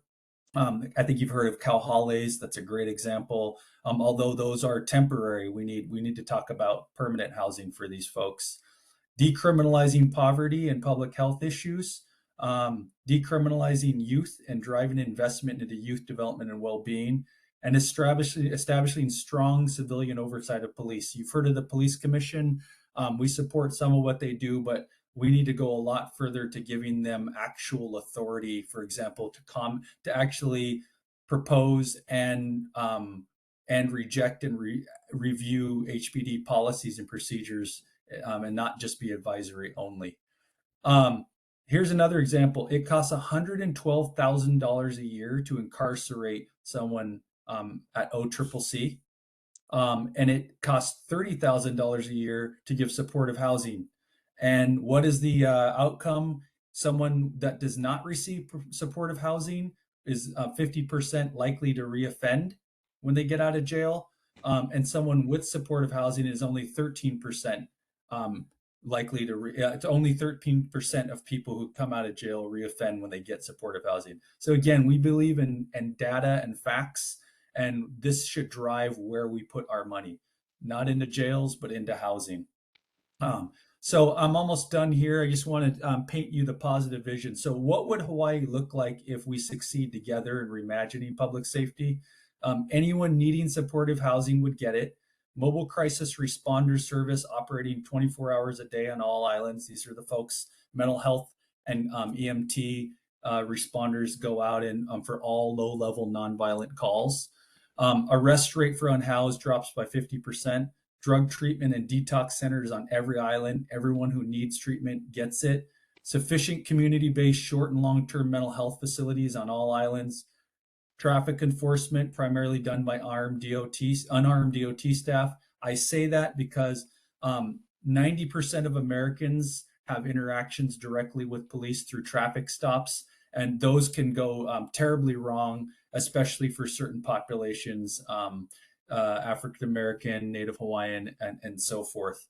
And most 0.001% of traffic stops actually involve violence or a weapon. So that's actually a myth that traffic stops are dangerous and no weapons required. All jobs are living wage. That's critical. And then restorative justice hubs are established in serving communities across the state.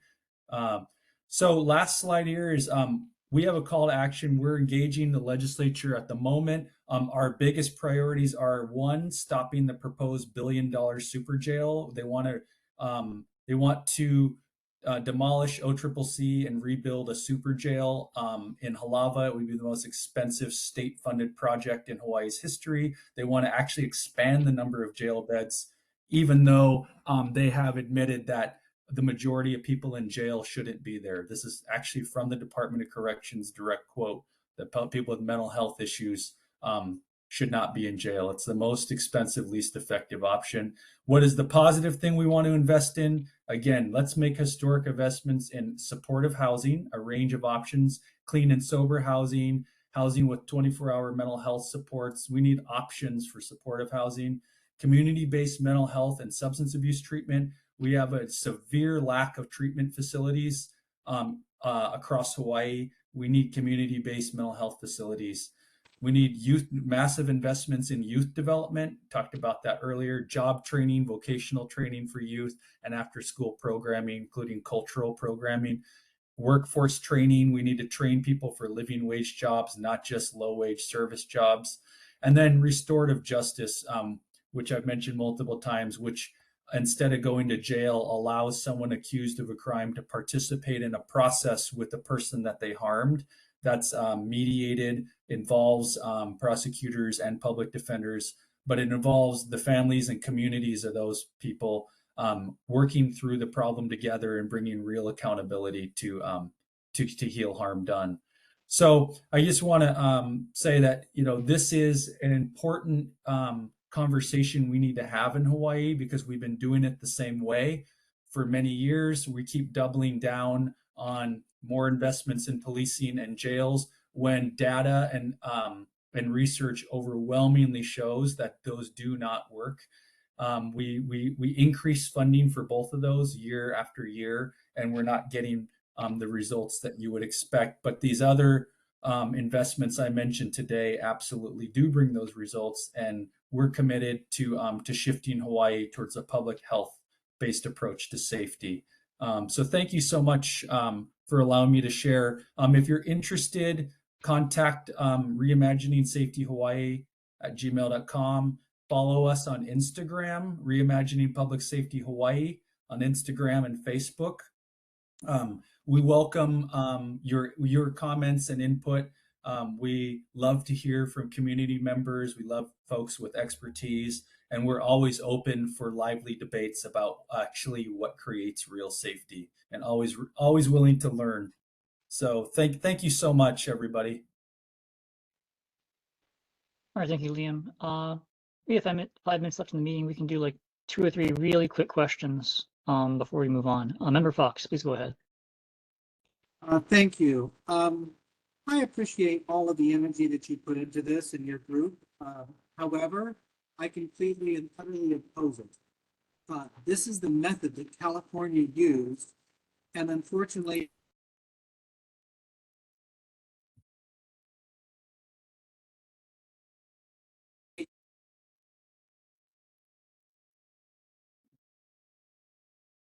I think you disconnected. Robert, Sorry, we can't hear you. Take other questions. Yeah, we'll go with Member Bosel, and if Robert Fox comes back, we can go back to him. But Member Bosel, please go ahead. Thank you, Chair. I was just going to ask if you could email this out to the board, the PDF. I don't think that we got that. Yeah, it's on the Google Drive. It is? I didn't see it. Okay, thank you. You bet. All right, sorry, Yeah. Robert Fox, you disconnected there. If you're back, we can take you. I appreciate all of the work that you put into it. I helped found the multi-service center for the homeless in Long Beach, California. I was on the police commission. I did the training for gay, lesbian police officers and recruitment. I'm totally there. The problem is there's a piece of the puzzle missing here, and that is you think that all these people are going to voluntarily do this. You're going to suggest they're doing something. It doesn't work that way. Unless you can actually pick somebody up from the beach and take them to a mental health facility and make sure that they're going to stay in that thing for 6 months, because it takes more than 28 days. There is no possibility of recovery. I believe in work, and I believe there's great pride in work. I've worked all my life.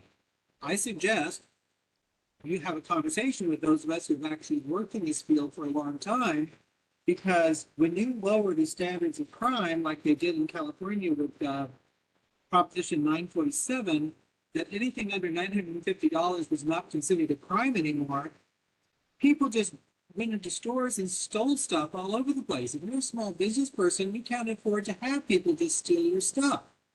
I appreciate the intention. I really, really do.